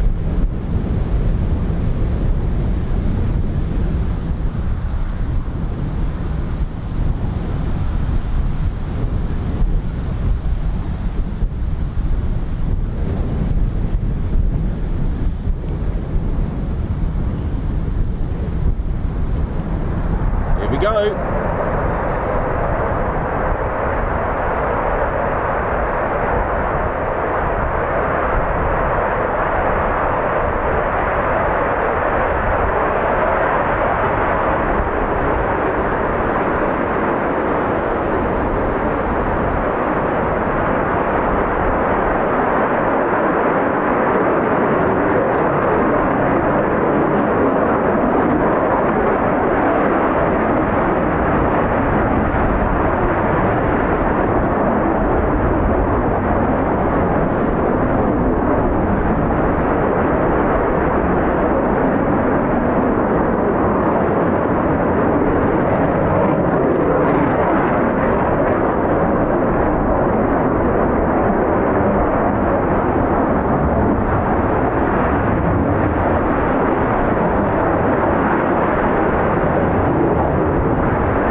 Squadron. Interestingly, received the very first Avro Manchesters, which we often talk about at RAF Coningsby quite a lot when we go there, and of course with the history of Waddington as well. Echo Mike were their squadron markings during the Second World War, with their Lancasters and their Manchesters alike.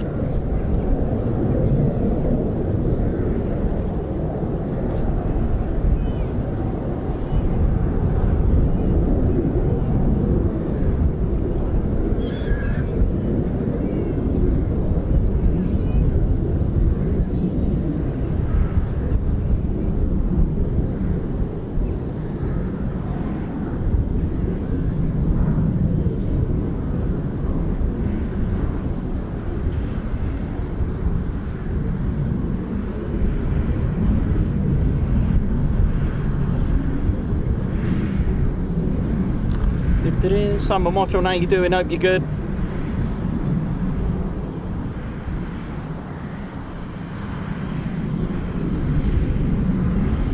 Oh, we do have an unrestricted climb from an F-35B here at Marham. We have had that.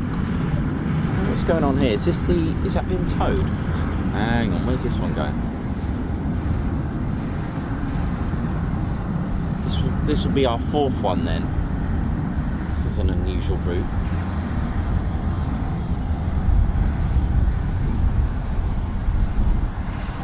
That's definitely not been towed. That's taxiing out somewhere. Oh, so okay, so this could be going, because they can taxi across using a different taxiway. So maybe it is going to take off on its own.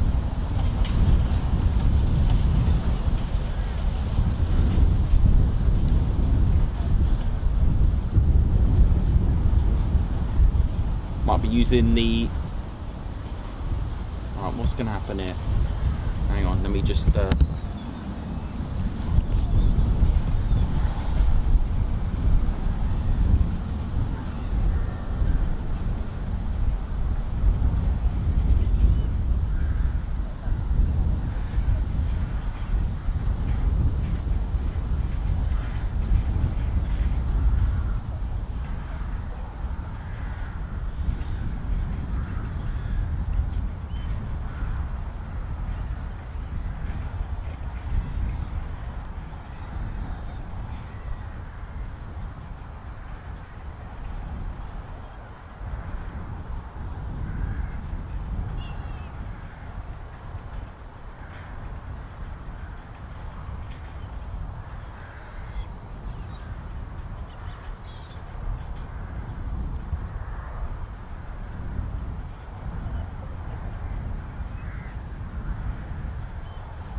on the runway 1901.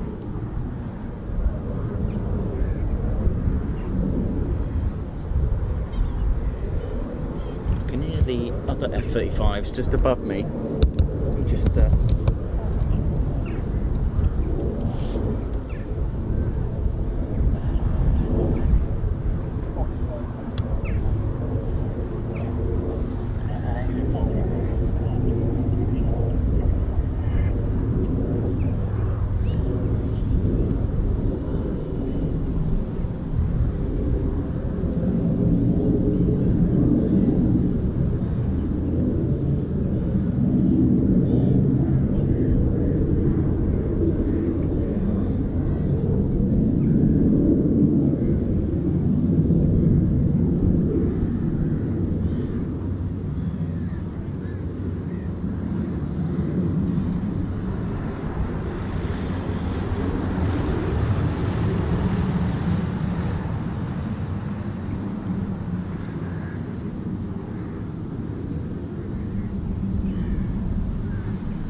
I'm not sure what this one's doing just yet.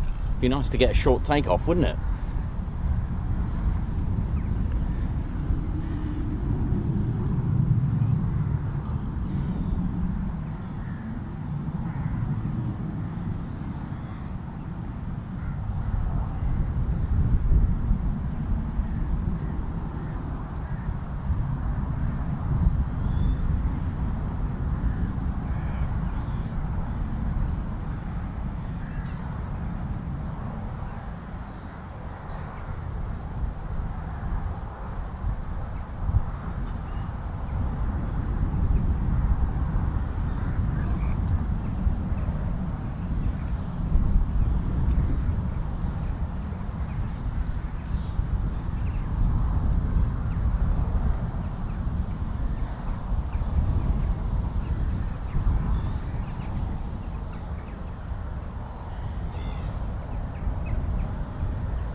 So the F-35B here at Marham with our 3 squadrons. There is another squadron that flies the F-35B of the Royal Air Force. It's number 17 Test and Evaluation Squadron, who are based at Edwards Air Force Base, which is in California West Coast. What's going on?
This one's going out as well.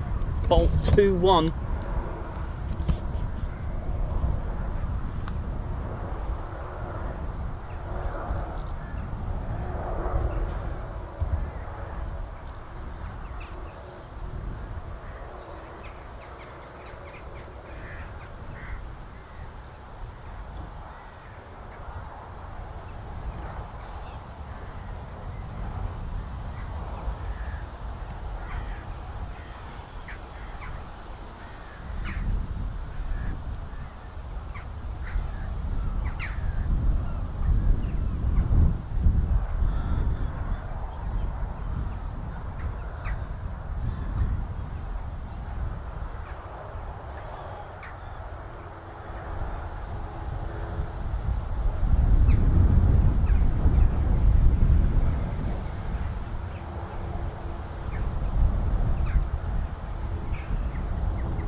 think it's going to use runway 05, I think. Let's have a look.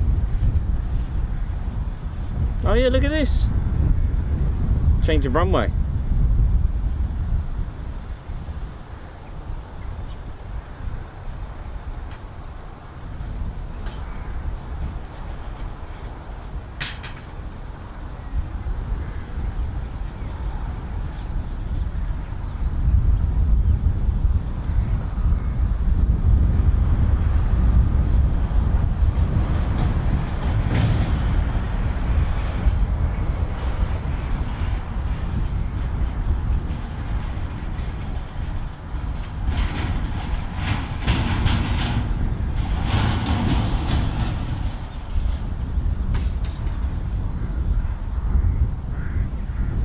Okay, well, change of runway, here we go.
had a change of runway. Look at this.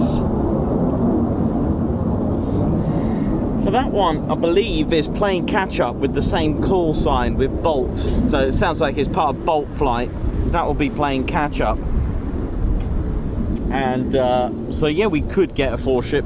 Oh yes.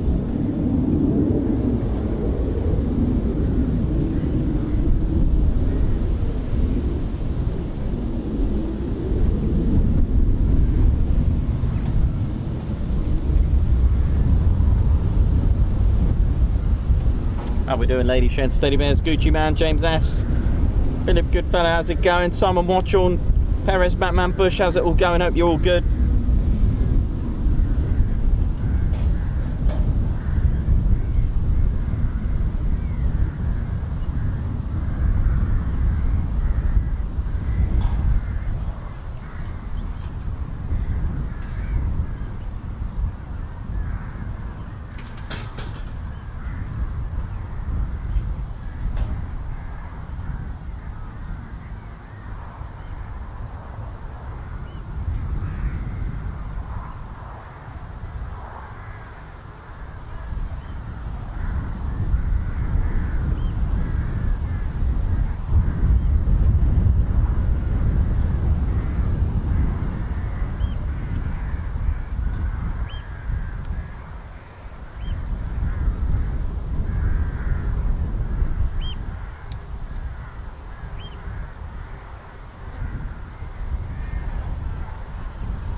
Wind's picking up a little bit here.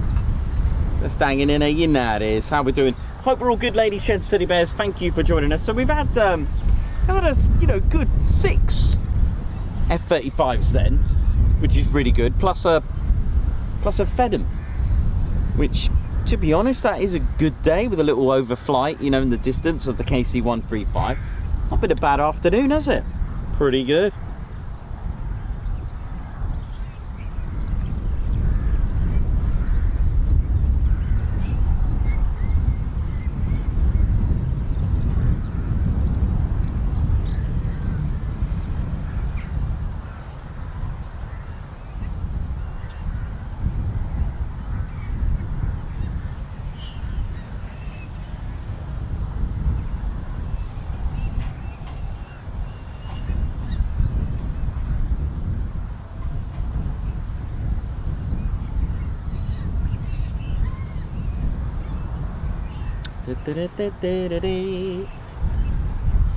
Thanks for joining us, ladies, gents, teddy bears. My name's Nikos, and of course we've been joined by our squadron leader Ted Coningsby. Hope you've enjoyed today. It's been a good day, really, hasn't it?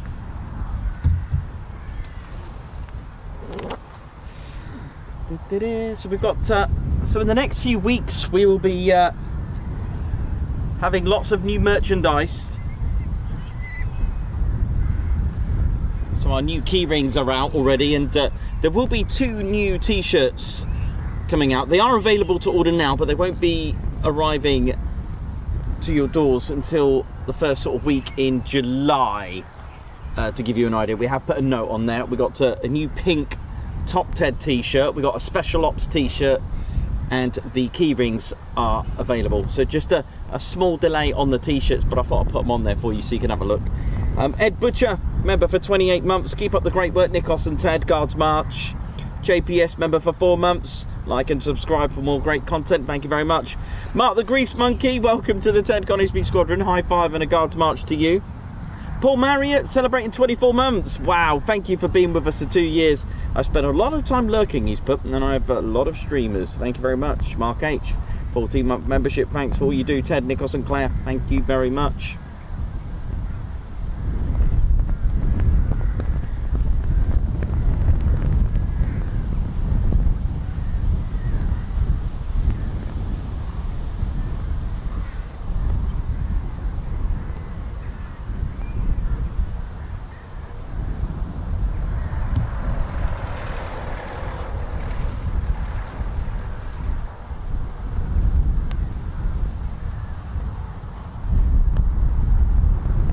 Flag of Norfolk in memory of our very good friend, blue skies to Mick Hudson.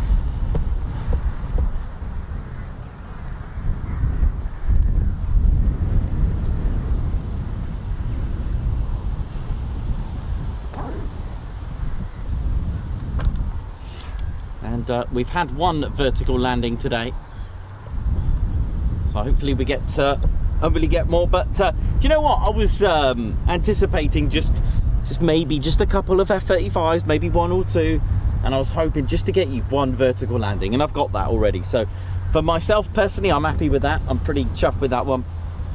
Oh yeah.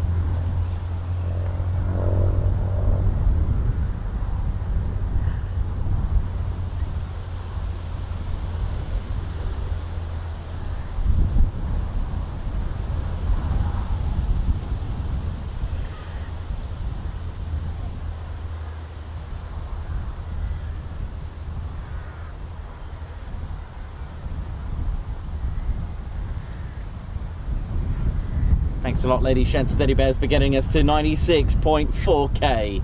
Thank you very much. So our next show could be tomorrow, but our definite show on Friday. I'm going to have a look tomorrow again, see where I'm going to be.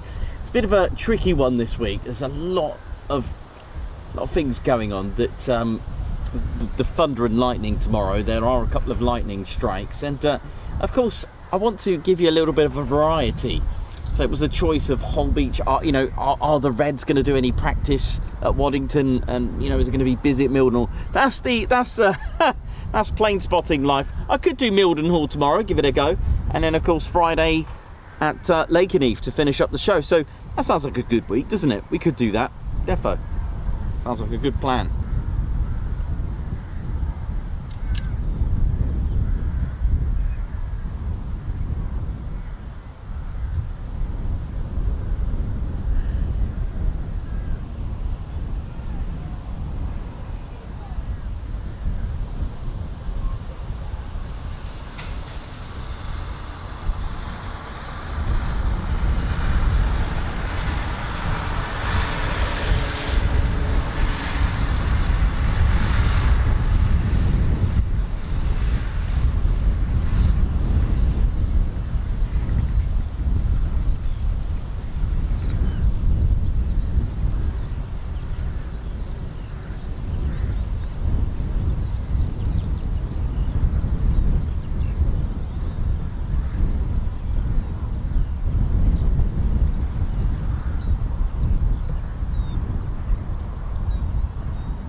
So it was nice to get one vertical landing, definitely.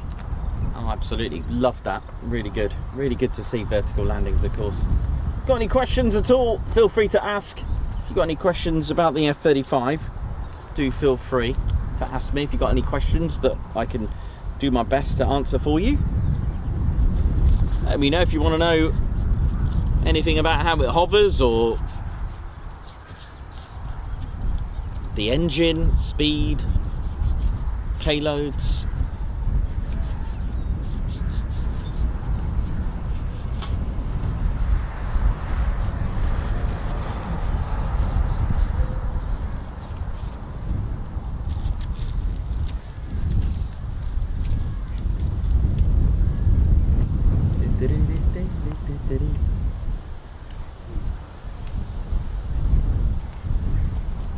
Right.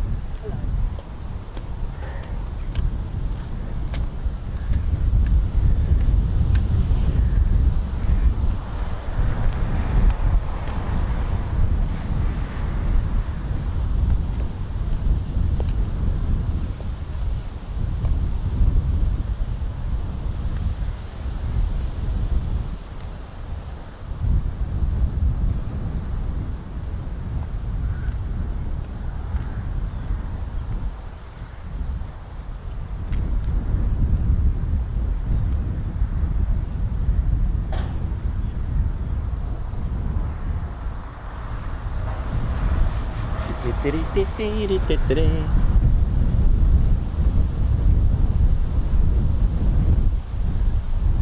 we doing, ladies, gents, teddy bears? We Stevie boys, service ceiling. F-35 around about 50,000 feet service ceiling. Jackie T, yes please Nikos, hovering. How does it hover? We can let you know, no problem. I've got the model just here. And we're going to get you the model, 1 second, which I've actually glued some of the parts, by the way. I've actually glued it.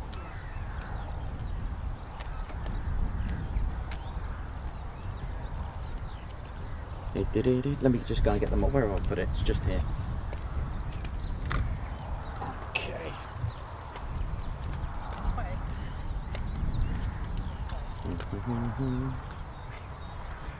Let me just get that. Just trying to secure a few things so it doesn't fall off.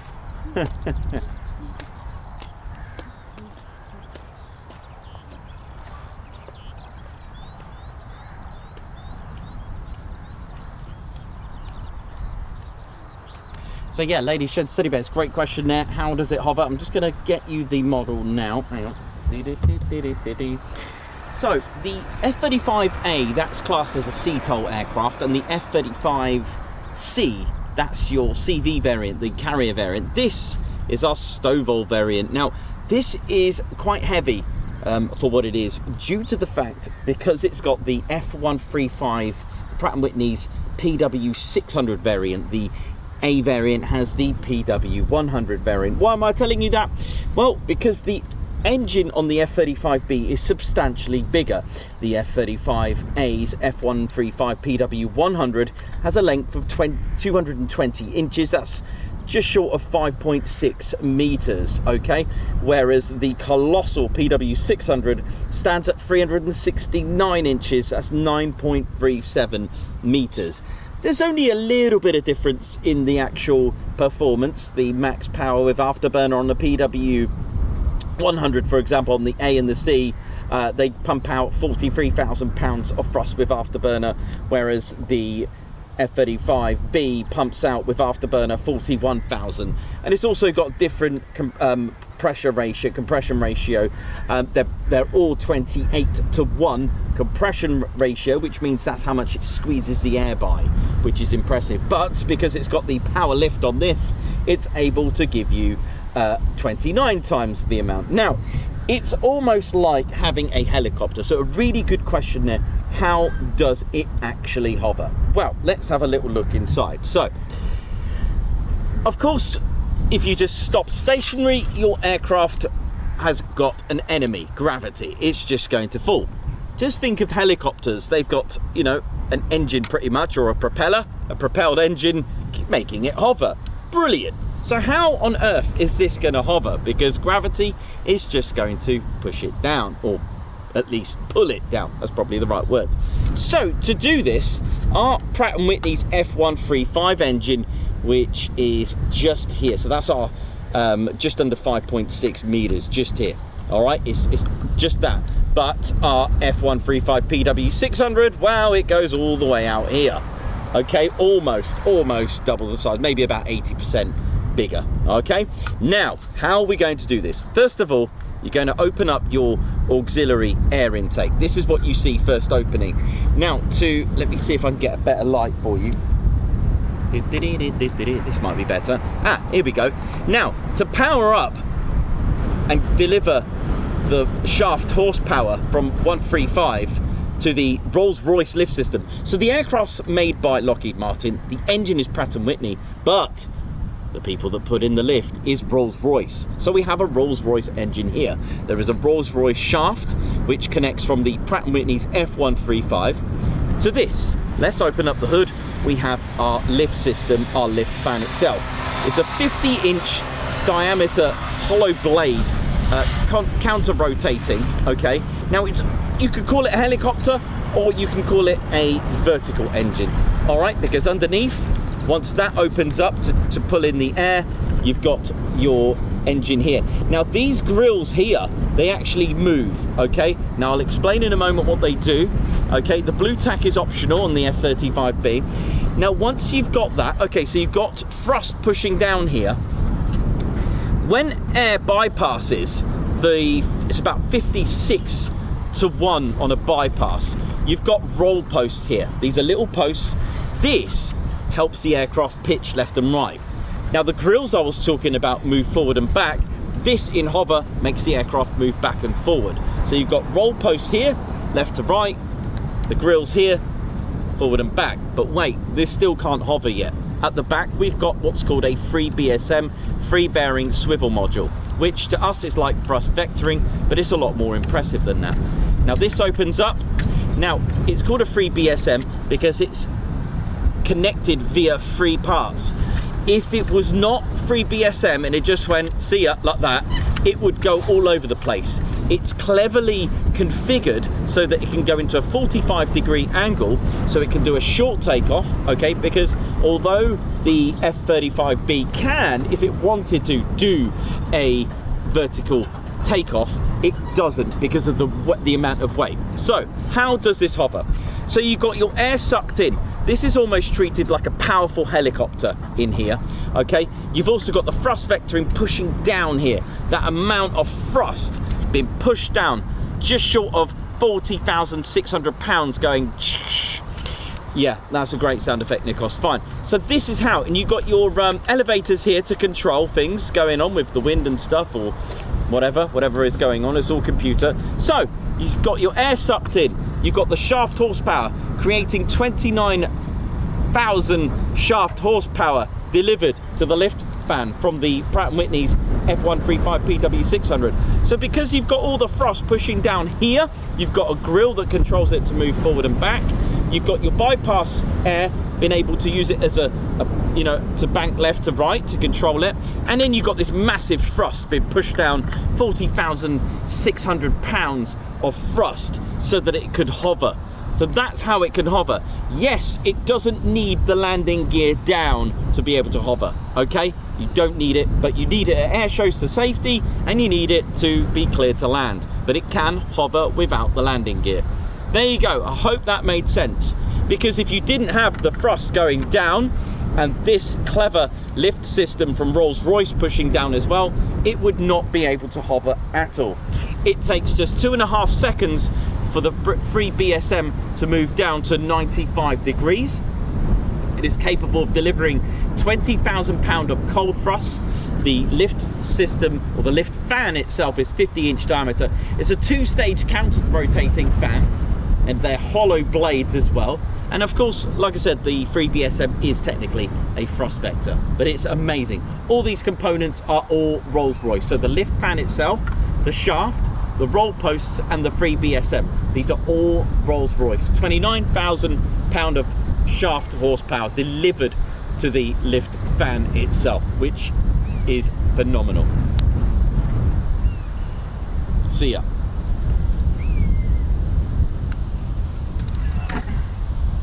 Good question, very good. So thank you for that question. Well done, thank you. That's great. What else have we got here now? See if we've got any more questions there now.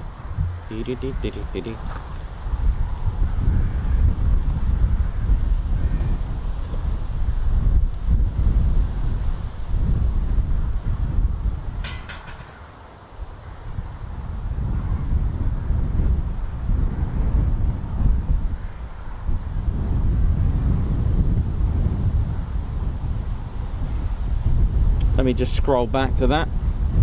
Mark the Grease Monkey, it can hover for as long as it can, for as long as it wants to. There's no restriction like the Harrier. I think the Harrier could only hover for 90 seconds max, because it used a water cooling system for that. So once it ran out of water, that was it. So Jackie T, well done for that one. Let's have a look. Let's have a look.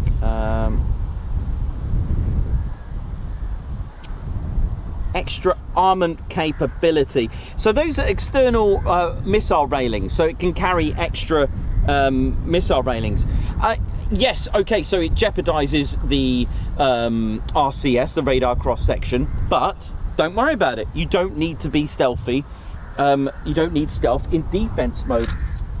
One of the other things that I learned about the F-35 is all these serrations, as I call them. I hope that's the right word. Would you call them serrations? All these, the serrations here, even on the back, even here. Look at this, all these serrations, the jagged edges. Is that right? Even here on the landing gear, everywhere.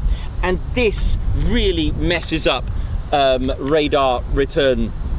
But they didn't do it. They kept this curved. All right. There was a few different prototypes for the F-35B. They kept this curved to do with the way the air was sucked in. Okay, it really affected it. So when it had serrations on here, it really affected it, and it was done in this method. They found this was the best method. They had to keep this smooth. Okay, so there's got a couple of things there. So all these little zigzags everywhere is to get, where there's heat, radars think it's neat. But if you start doing all these serrations everywhere, these jagged edges, even on the landing gear, you are increasing, you're getting a better RCS radar cross section. You're giving a lower radar cross section. So the extra armament, they're missile railings that you can have on there. They're in like a, if you want to add additional weapons, why not? You can indeed.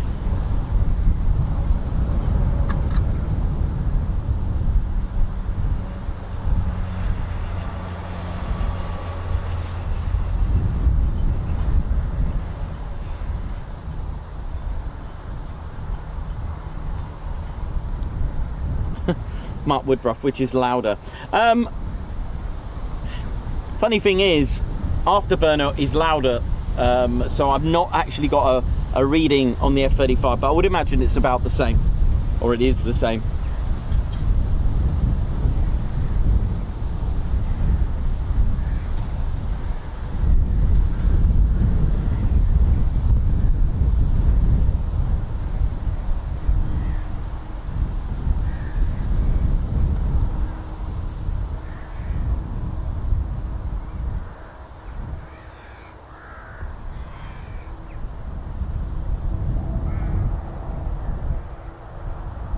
So one of the things that like I said, I do get asked about, let me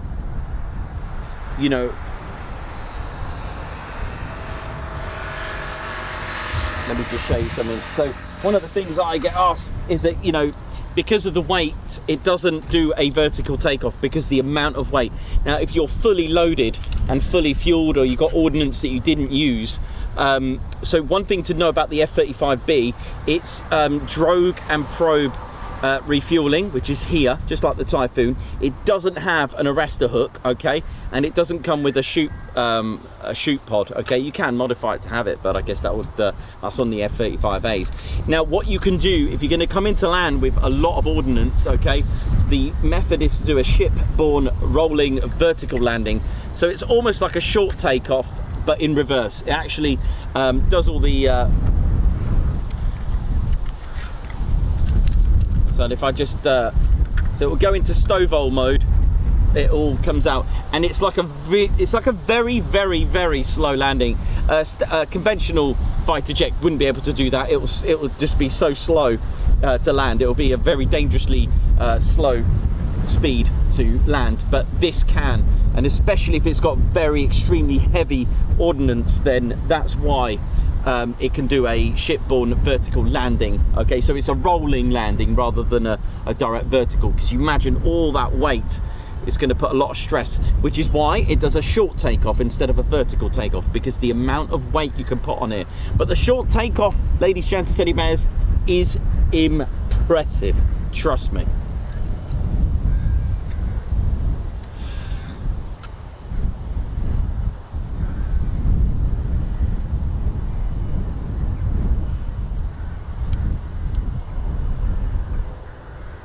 So there are differences with combat range and refueling, and even the payload is different on each of the variants, and also the fuel capacity as well. I'm pretty sure I came across that the F-35B has had its stabilizers, bits of its tail, just sort of trimmed down. They've had to try to save some weight because it is quite heavy.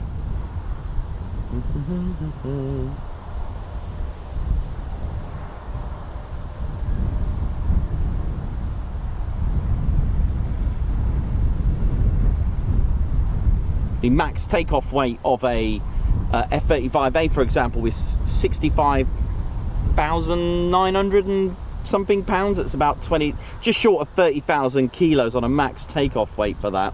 Combat range on the F-35A is about 770 miles, or so be it 669 nautical miles on that. But it is a bit different to the F-35B. They are different. The internal fuel, the most is on the F-35C, which is the carrier variant, which is colossal in size, by the way, as opposed to wing area. It's got an extra 4 foot either side because of its folding wings. The wing area is so big that it's got its own wing flaps on there as well. Internal fuel is about 19,750 pounds.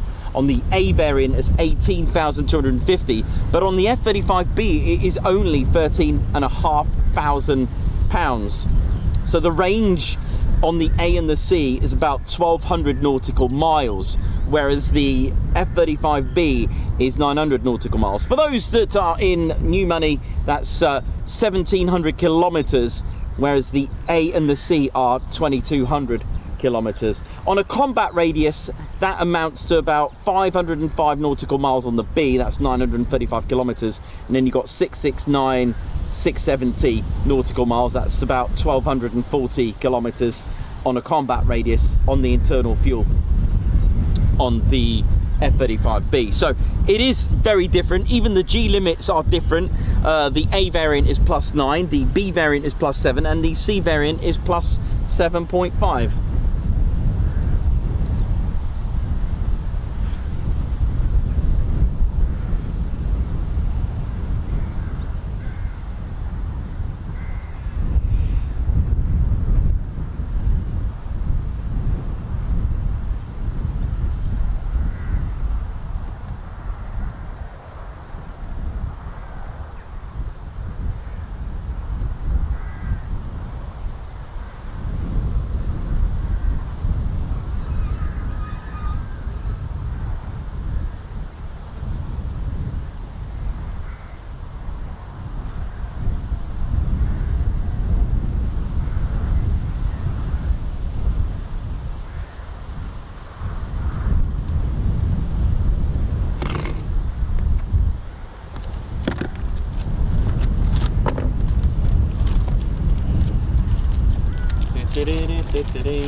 And so, for those that missed my radar cross section on those serrations, those jagged edges or zigzags, so if you've got your radars love flat edges, so if you've got your radar going, hello, are you there? Yes, I am. Look at that flat edge, not good. But you start doing this, it starts to really scatter the signal back, so it really annoys radar. Really good, and that's the whole purpose. Get it away from you. The less 90 degrees you've got, the better. Now I wonder if I've got my other diagram available that I drew for you. Let's have a look. Yeah, there you go. So again, the nose of the F-35 A, B or C is not round. If you look at it, this is looking at it from the front. You know, at the end of the day, a radar, a radio wave needs to have it coming back to its sender. You'd think that having a round nose, a perfectly round nose, would bounce off signal, but if it's caught right, it can actually go all the way around and go back. And I'll explain on the F-35 how it works. You want to avoid 90-degree angles. This is elevator, and the stabilizer of an F-16, that's not very good. And then we spoke about boundary layers. Now, if you have a look at the F-35, F-22, any stealth fighters, their nose has a ridge, as we mentioned earlier. It's not fully round, look, see that? And that ridge is done, even on the F-22 and the J-20, you look at that ridge, goes all the way right to the very corner and the start of the air intakes, and it's done for good reason. To have a lower radar cross section, you want your air intakes to be on the side of your fuselage, not underneath. And I spoke about the boundary layer, and to have a diverter. The F-35, you can't really see it very well here, it's got a bulge rather than the Typhoons. If you look at the Typhoon, it's got like a splitter bridge, a diverter, basically almost like to divide the bottom part of the fuselage with the air intakes, if you're going to have them here. But even the spay-engined Phantom they had a diverter, and there's a reason for that, and I explained, and I did a little diagram where I poured water over my, you know, my perfectly round flask, because, you know, air is fluid. So I poured the water. You'd expect the water just to go, you know, to bounce off it straight away, but no, the water will stick all the way round to the other side. So this is what air does, but then that air creates drag. So on this, what they did a bulge on here, and that bulge is enough to stop the boundary layer from happening, to stop any problems hitting the air, hitting the first part of your turbo fan, the big fan, and the compression blades can actually damage it. So what I'm saying is that it's enough to stop that low pressure and high pressure differences. So what the Typhoon does, it's got that little, even the F-16's got a little gap between the air intake and the fuselage. So then, you know, there's a big scoop, shall we say, a little gap. And that's a little splitter bridge to stop that from happening. So all that drag is going on in there, but it doesn't disrupt the low and high pressures of air going in. So because of that, that's why you've also got even more a ridge there to stop the radar from bouncing away. So very clever. There's a lot to it. There's a lot more to it. I'm just trying my best to simplify it without going into the complexity of it, because things don't need to be complicated. Ba-da-ba-ba.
Might go and grab a quick cup of tea before we get these to come back. So we've got 4 F-35Bs, and look at that, it's 16:30. Beautiful. So we lasted all day. Wow.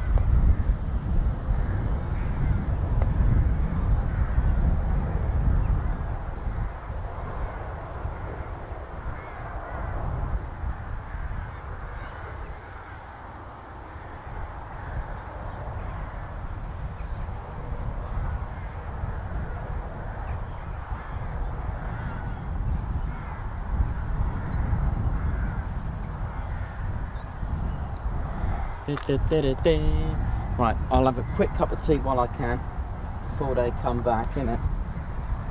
Oh.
we doing, Marham? How we doing?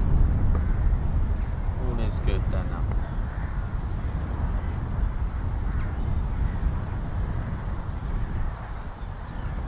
Well, it's been definitely a good day, definitely good.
It's been good, it's been really good. I've enjoyed it today. I hope you have as well.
Did someone mention the Horten 229?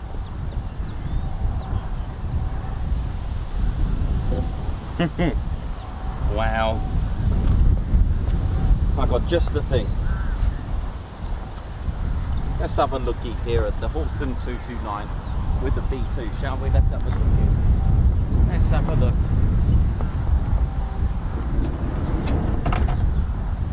And he's gonna get it. Wow.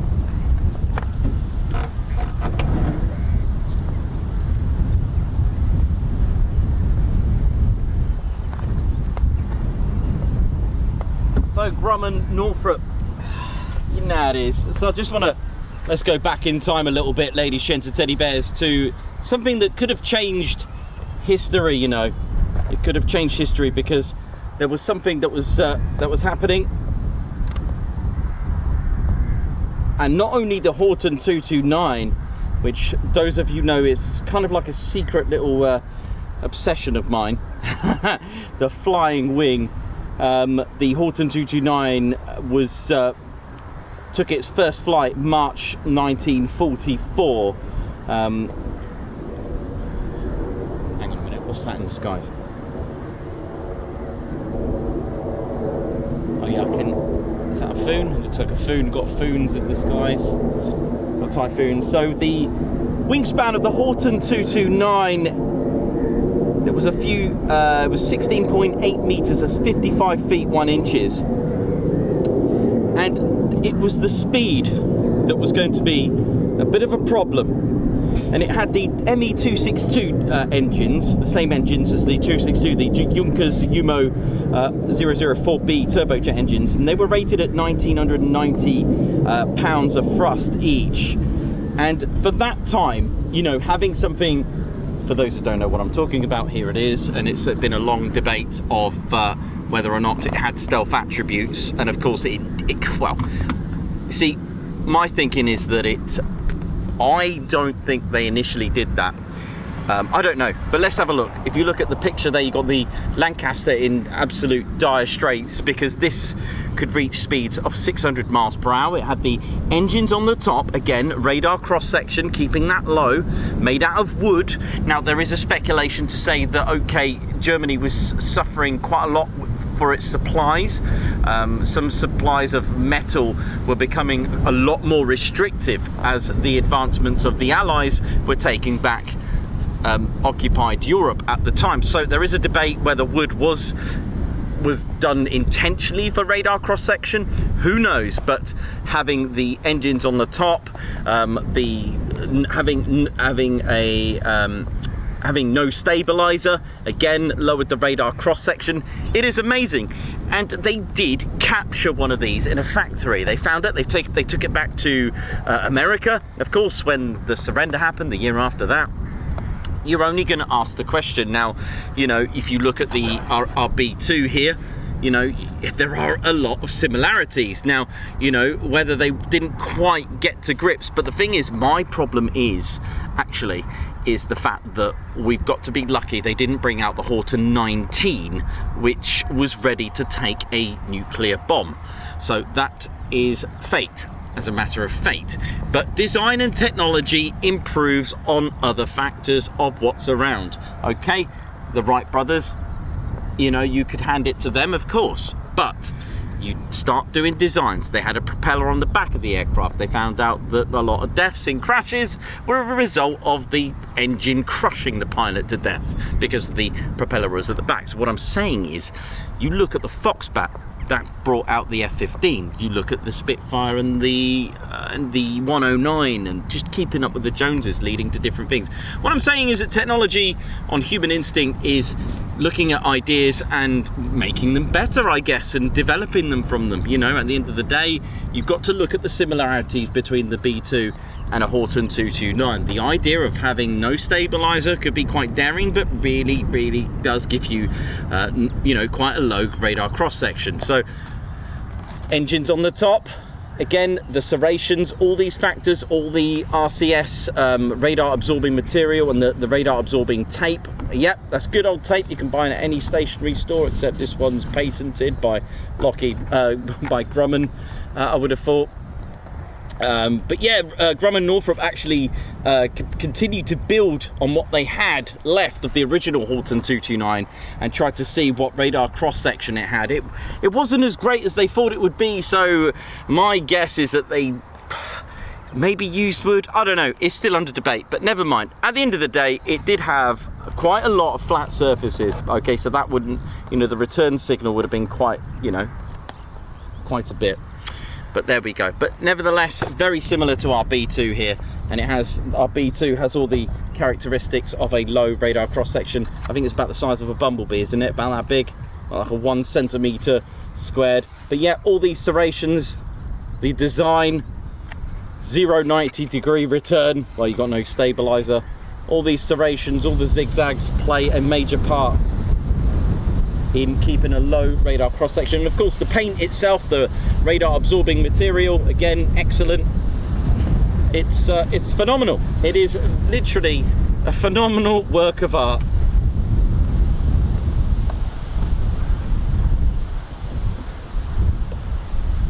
And yes, I do love the Horten 229 as a wonderful piece of equipment.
So we've still got 4 F-35s bolt flight.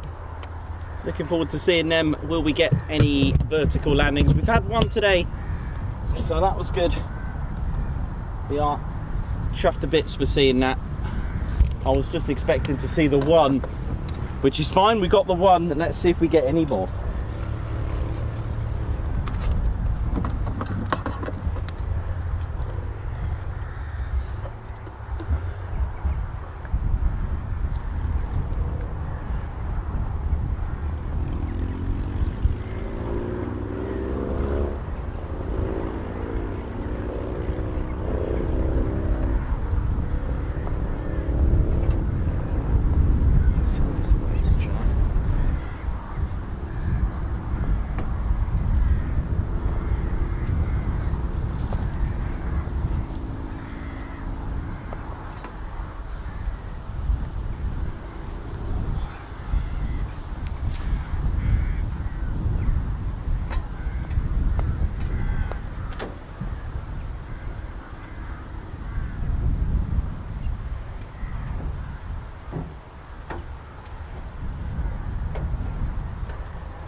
Right. How we doing, ladies, gents, steady bears? Hope we're all good. Won't be too long now for our arrivals.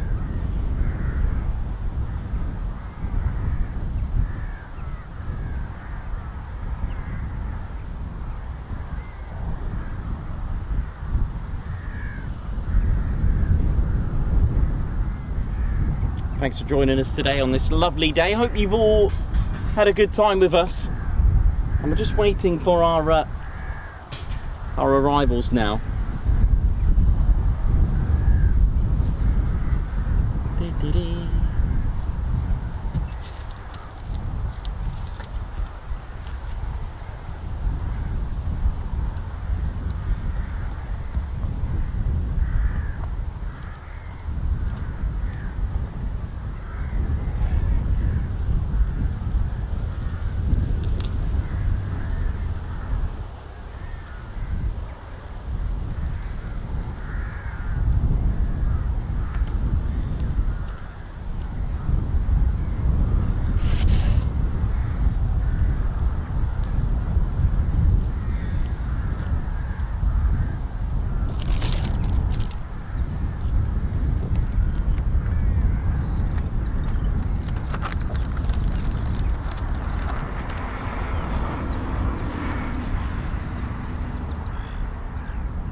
And I just doing a few little bits of packing up as we are coming to the end of our show. Hope it's been enjoyable for you.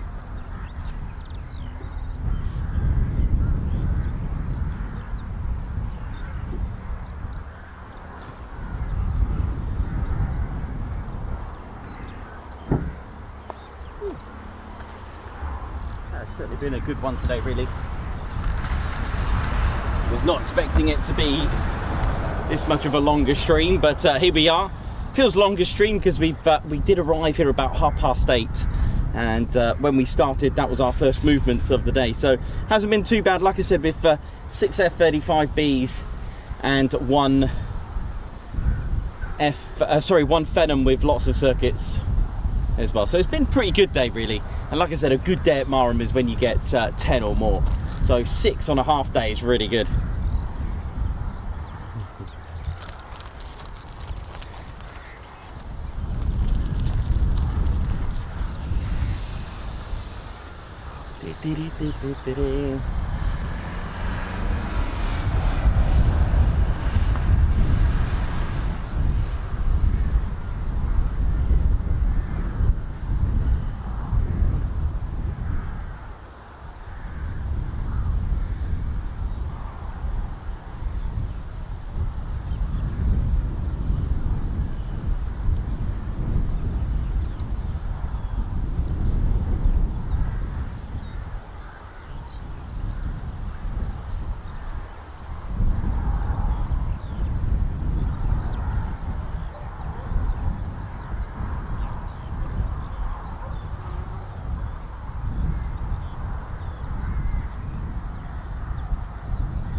So the F-35s that are based here, the F-35Bs here, are both Royal Navy and Royal Air Force. So we've got 617 Dambuster Squadron of the Royal Air Force. We've also got 207 Squadron Royal Air Force, which are actually the operational conversion unit for both the Royal Navy and the Royal Air Force. And since December 2023, the legends that are the Immortals, which played a major part during the Falklands War, 809 Naval Air Squadron are based here as well, of the Royal Navy.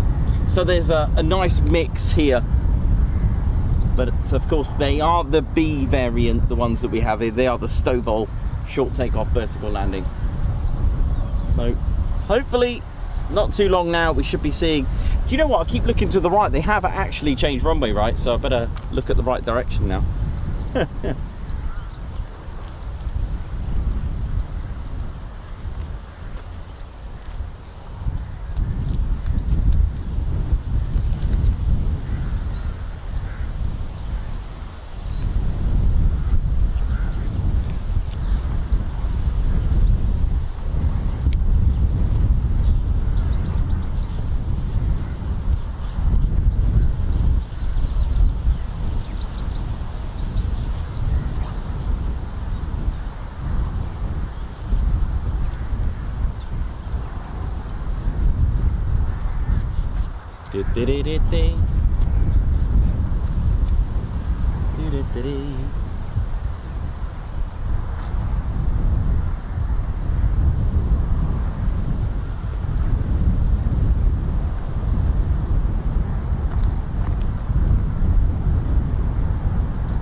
Hey, oi, all right here now, how we doing round here now? Hey, oi, all right here now, how we doing round here now? Oh, I'm all right here now, how's it going? Oh, I'm all right, Reggie, you all right, Reggie? Yeah, we're both Reggie, part of the RAF regiment we are, yeah. It's all good there now. Yeah, that's how it is. Oh, hello there, how you doing there? What's your name, Bugs or something? Oh, is that a chicken? I don't know, it looks a bit tasty, doesn't it? Oh dear, that didn't last too long, did it? I suppose nothing lasts too long when the Reggies are around. That's right, it all scoppers. Big shout out to our RAF Regiment 15 and 2650, you know, 2620 RAF Auxiliary Regiment. How they doing round here now? Yeah, I just had to go on that Reggie assault course, Reggie. I know. What's going on over here? God, imagine all them. But they're not chickens, are they, Reggie? No, they're not, Reggie, they're not. They're not, are they? They're not. No, they're not, they're not. Right, what we doing then? Well, we've got to do these perimeter checks, but I can hear those pigs over there. They all right or no? Look at them. They're like chickens, but, you know, on the ground there now, without any, foreplanes there now. Yeah, it's all good there now. Right, listen, I'm going to go and sort out the perimeters over there now, and I'm going to go over here now. All right, you go that way, and I'll go this way. That's right, because we're both regiment. That's what we do, we look after each other. That's right, no messing around there now. Guess what, Reggie? What's up, Reggie? What are you having tonight? I'm having chucking. I love me chucking. Why don't we go to the KFC down the road there quickly? What do you reckon? Should we go to KFC? Yeah, chucking sounds good, innit? Gravy, innit? Oh, gravy. Someone say gravy. I know. How are we gonna, like, you know, remember when we went to Cyprus? Oh, those chucking kebabs were amazing, aren't they? I know. That's right, regiment. Gotta eat your food, gotta eat your chucking. It's good for your protein, innit, there now? I know. But you said gravy. Oh, yeah. Anyway, right, I'm off. Yeah, alright, I'm off and all. Right, see you in a bit. Chuckers, mate.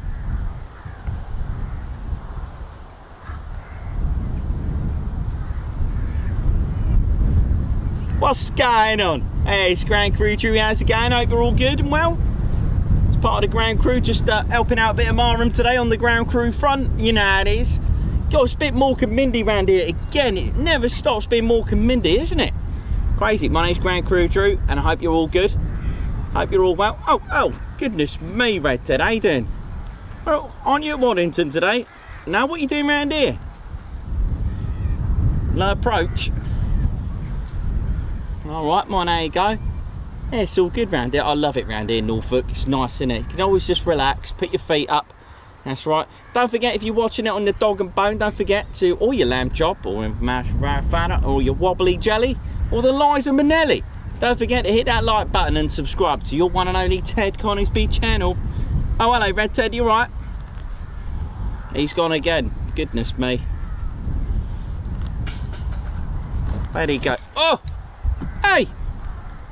You watch yourself, son. Dear, oh dear.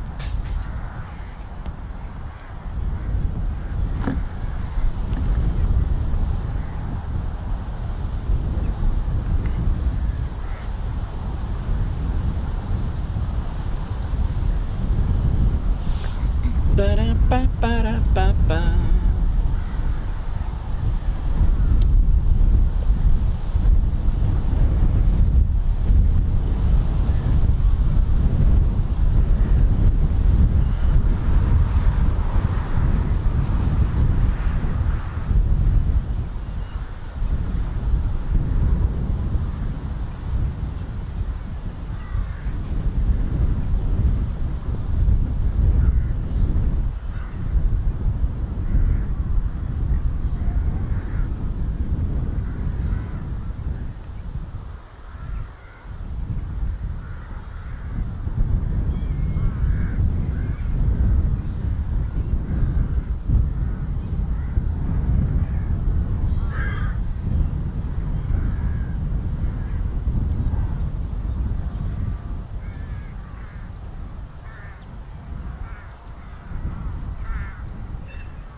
How's it going, ladies, gents and teddy bears?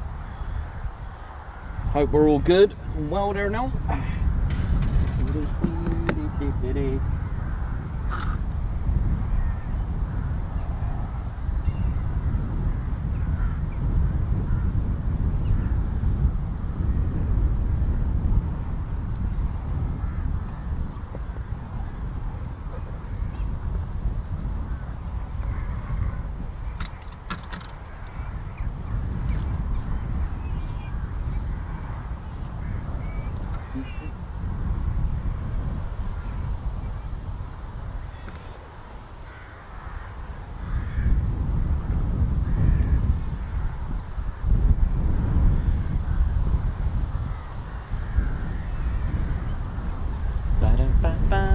So we're using runway 05 at the moment, and very shortly, hopefully, we'll be having our F-35Bs return for hopefully VL's vertical landings. Now, there are 3 landing pads, and I have had 4 come back. I know, 3 landing pads. It was literally 3 in a row, and then 1 was ready while the other one was finished. It was pretty amazing.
Ba-ba-da-ba-ba-ba-da.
So yeah, the last time we were here, they were building these, and now it's there we go. It reminds me of Lossiemouth, you know. For those that have been to Lossiemouth will know exactly what I mean. It just reminds me of Lossie. Look at him there now.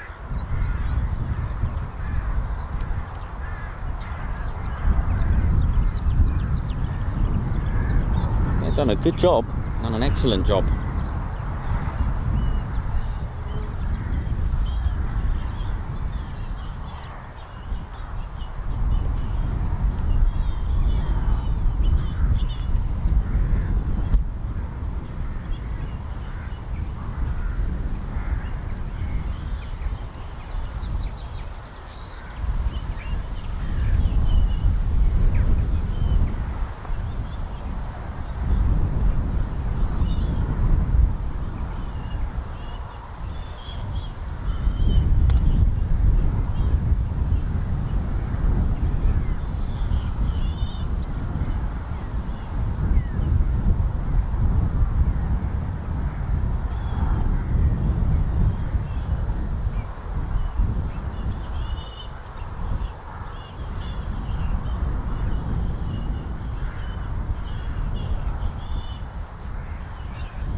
So 207 Squadron are out at the moment with their 4 F-35s.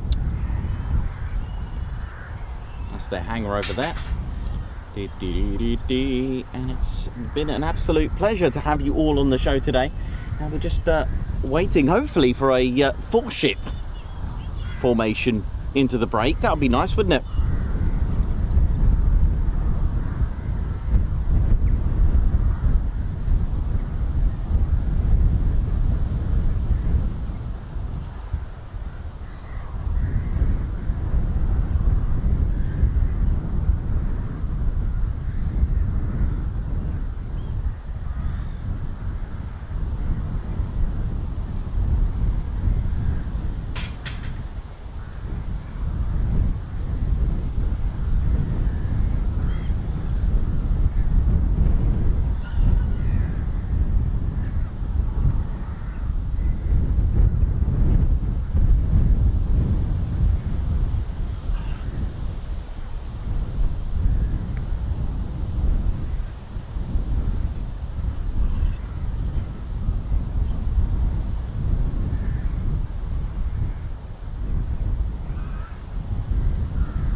How we doing, ladies, gents and teddy bears? Hope we're all good. Just enjoying the Norfolk scenes. Look at this. To be honest, the wind is just calming down a little bit. We're just waiting for our 4 to arrive. They are quite far away at the moment still, so could be a while yet. Could be mind you, the aerodrome shuts in about an hour, I think. Let me have a quick look. Ba-da-ba-ba.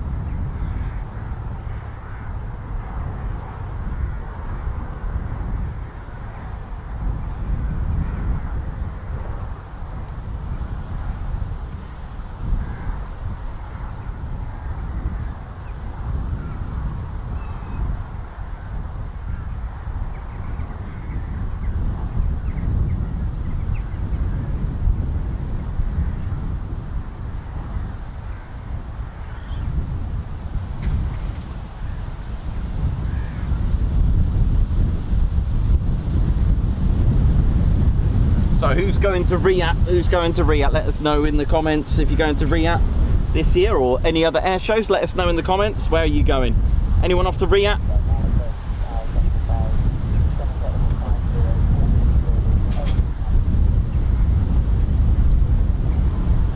Yep, they're nearly here now. They're on their way.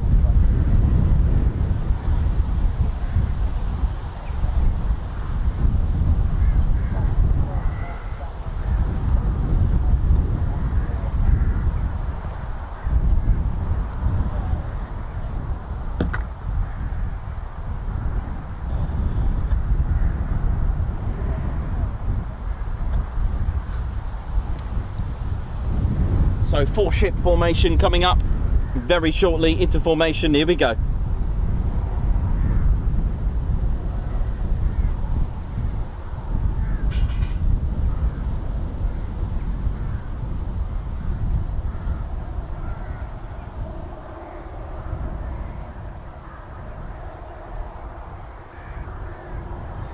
Jim Journeys, nice one. Enjoy RIAT, should be good. Like I said, we've got a 4-ship formation coming up.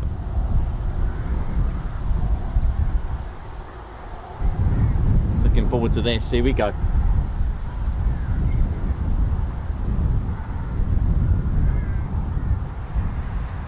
Nice one, Simon John, going to camp for Saturday and Sunday.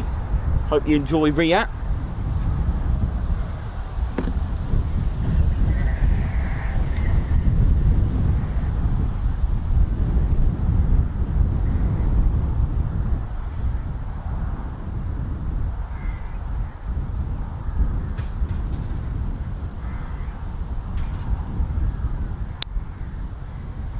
they're not too far now. Here we go.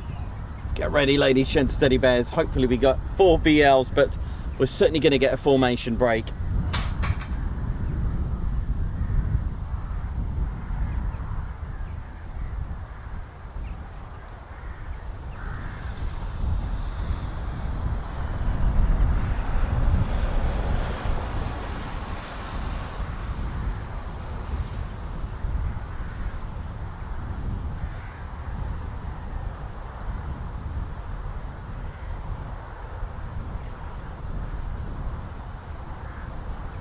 Enjoy all the air shows. They are always good fun, aren't they? I love the vibes of air shows. The food, the smell, the aircraft, the fun. Oh yes.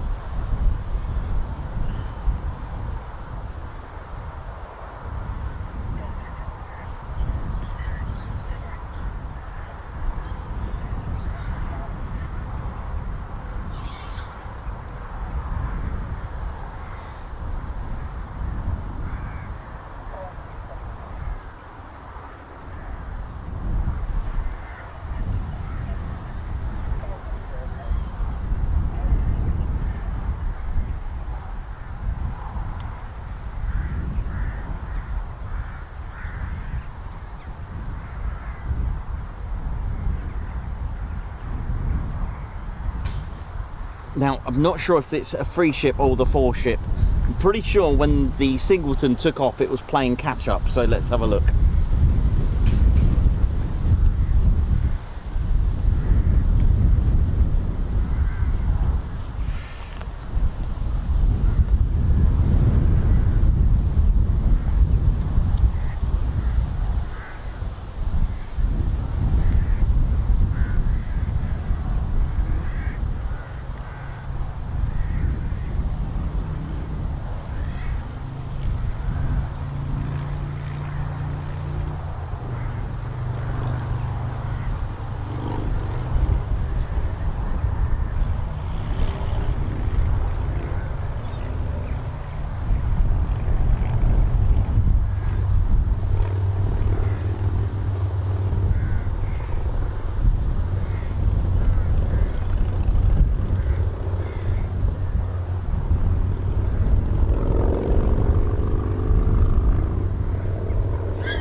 They're somewhere around, they're not too far. Might be able to spot them.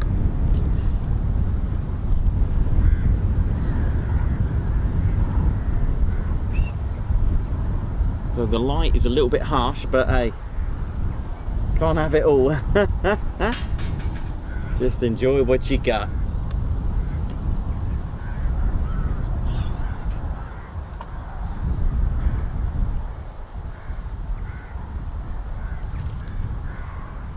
Hoping for a 4 ship, but if we get 3, that means there is a Singleton, but they are running in formation, whether it be a 3 or a 4. Let's have a look. Oh, there you go, it is a 4 ship. Here we go.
Look at this.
Absolutely incredible. I hope you all enjoyed that, ladies, gents, and teddy bears. A remarkable feat of engineering at its absolute marvel.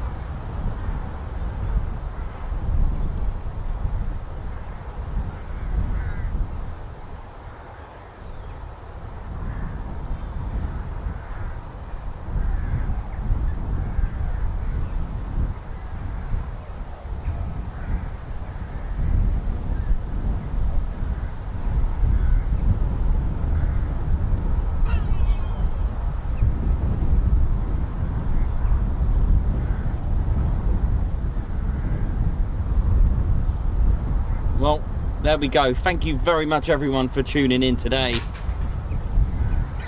We got what we needed. 5 out of 6 vertical landings from today's show.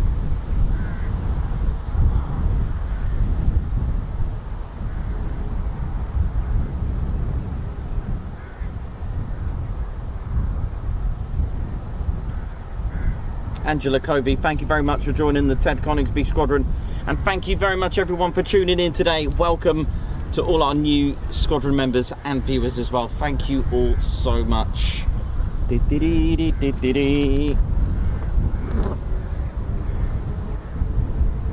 that's us done. It's a wrap. Thank you very much. The light is getting a bit sharp here, so we're gonna head off now, Teddy, aren't we? Yeah. Hope you enjoyed that, ladies, gents, and teddy bears. And regards much for Angela Covey there. High five. Thank you for joining the Ted Coningsby Squadron. And Ed Butcher, 28 months membership as well with that. Nice one. Keep up the great work, Nikos and Ted. Thank you very much. So, ladies, gents, and teddy bears. Beret down. Hope you all enjoyed that. And that's our show done. Ted and I will be heading off home now. Yeah, how we doing? Hope you enjoyed that. That was really good. Really, see, turn up, hope for the best. There we go. That's the way it is. So hope you enjoyed today. We will be back for another show. You know how we do. For those that have just joined us from Cosford, this is what we do every week. We will give you live military aviation from a base to a place, wherever it is around the country. So hope you enjoyed it. My name's Nikos. I've been your cameraman, historian and commentator. This is our squadron leader, Ted Coningsby, and you'll be watching the Ted Coningsby channel live here at RAF Marham. RAF Marham, thank you for today. So, for the last time for today, it's see you soon, or wish you well. See ya!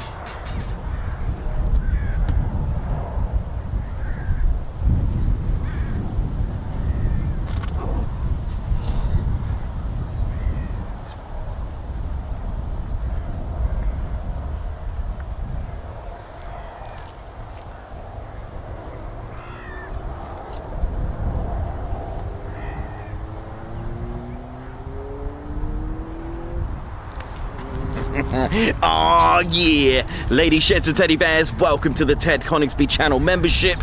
I'm Nikos, I'm your cameraman and commentator. This is our squadron leader, Ted Coningsby. Just want to say a massive thank you to all our members. Guns up, and oh yeah. Take it away, Ted. Ladies, sheds and teddy bears, we want to say a massive thank you to all of our subscribers for getting us to where we are today. We have gone all over the country, from as far as Lossiemouth to Bryce Norton, and military areas such as air weapons ranges, low flying areas, heritage centres and special flights for TED 2. We cannot do this without your support, and your support will be rewarded.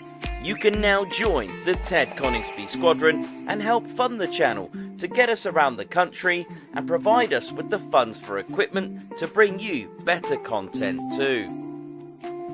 We have 3 exciting membership levels with awesome YouTube perks to reward you back for your support. Our first level of membership is the Ted Coningsby Squadron. You'll get a loyalty badge on YouTube. You unique TCS emojis that you can use on comments and live streams, members only videos which include behind the scenes, deleted scenes, sneak previews, and also music videos that Ted likes to play the electric guitar on. You'll also get access to members only Discord server and discount on all of our Ted Coningsby merchandise. All of this for just $1.99 a month. Oh yeah. Our second level of membership is the Posh Officers Club. This includes all of the Squadron perks, private Posh Officers Discord chat room, Posh Officers discounts on all of our Ted Coningsby merchandise, and the poshness of supporting the TCS even more. This is just £4.99 a month. Our third level was inspired by many of our fans who have been supporting the channel massively. So we'd love to reward you back with this, and our third level of membership is the Ted Coningsby Fighter Squadron. This gives you a more personal experience with me and Ted, with exclusive live streams and content. You'll get a free Ted Coningsby Fighter Squadron patch, a private Ted Coningsby Fighter Squadron Discord chat room, a gold colour Discord username, and a higher discount on all of our Ted Coningsby merchandise. All this for just $25.99 a month. Ladies, gents and teddy bears, the Ted Coningsby channel cannot thank you enough for all your support. And it's this support that keeps the dream, keeps the stream. Thank you so much. Aw, yeah.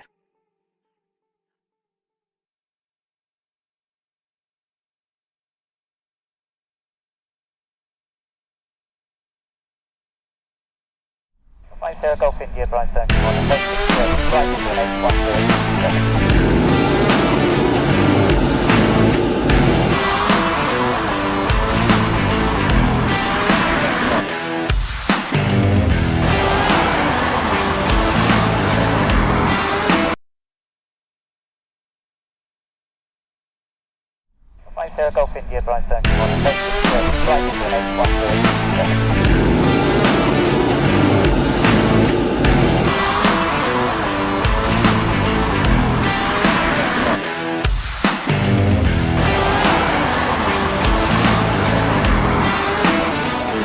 Go, guys.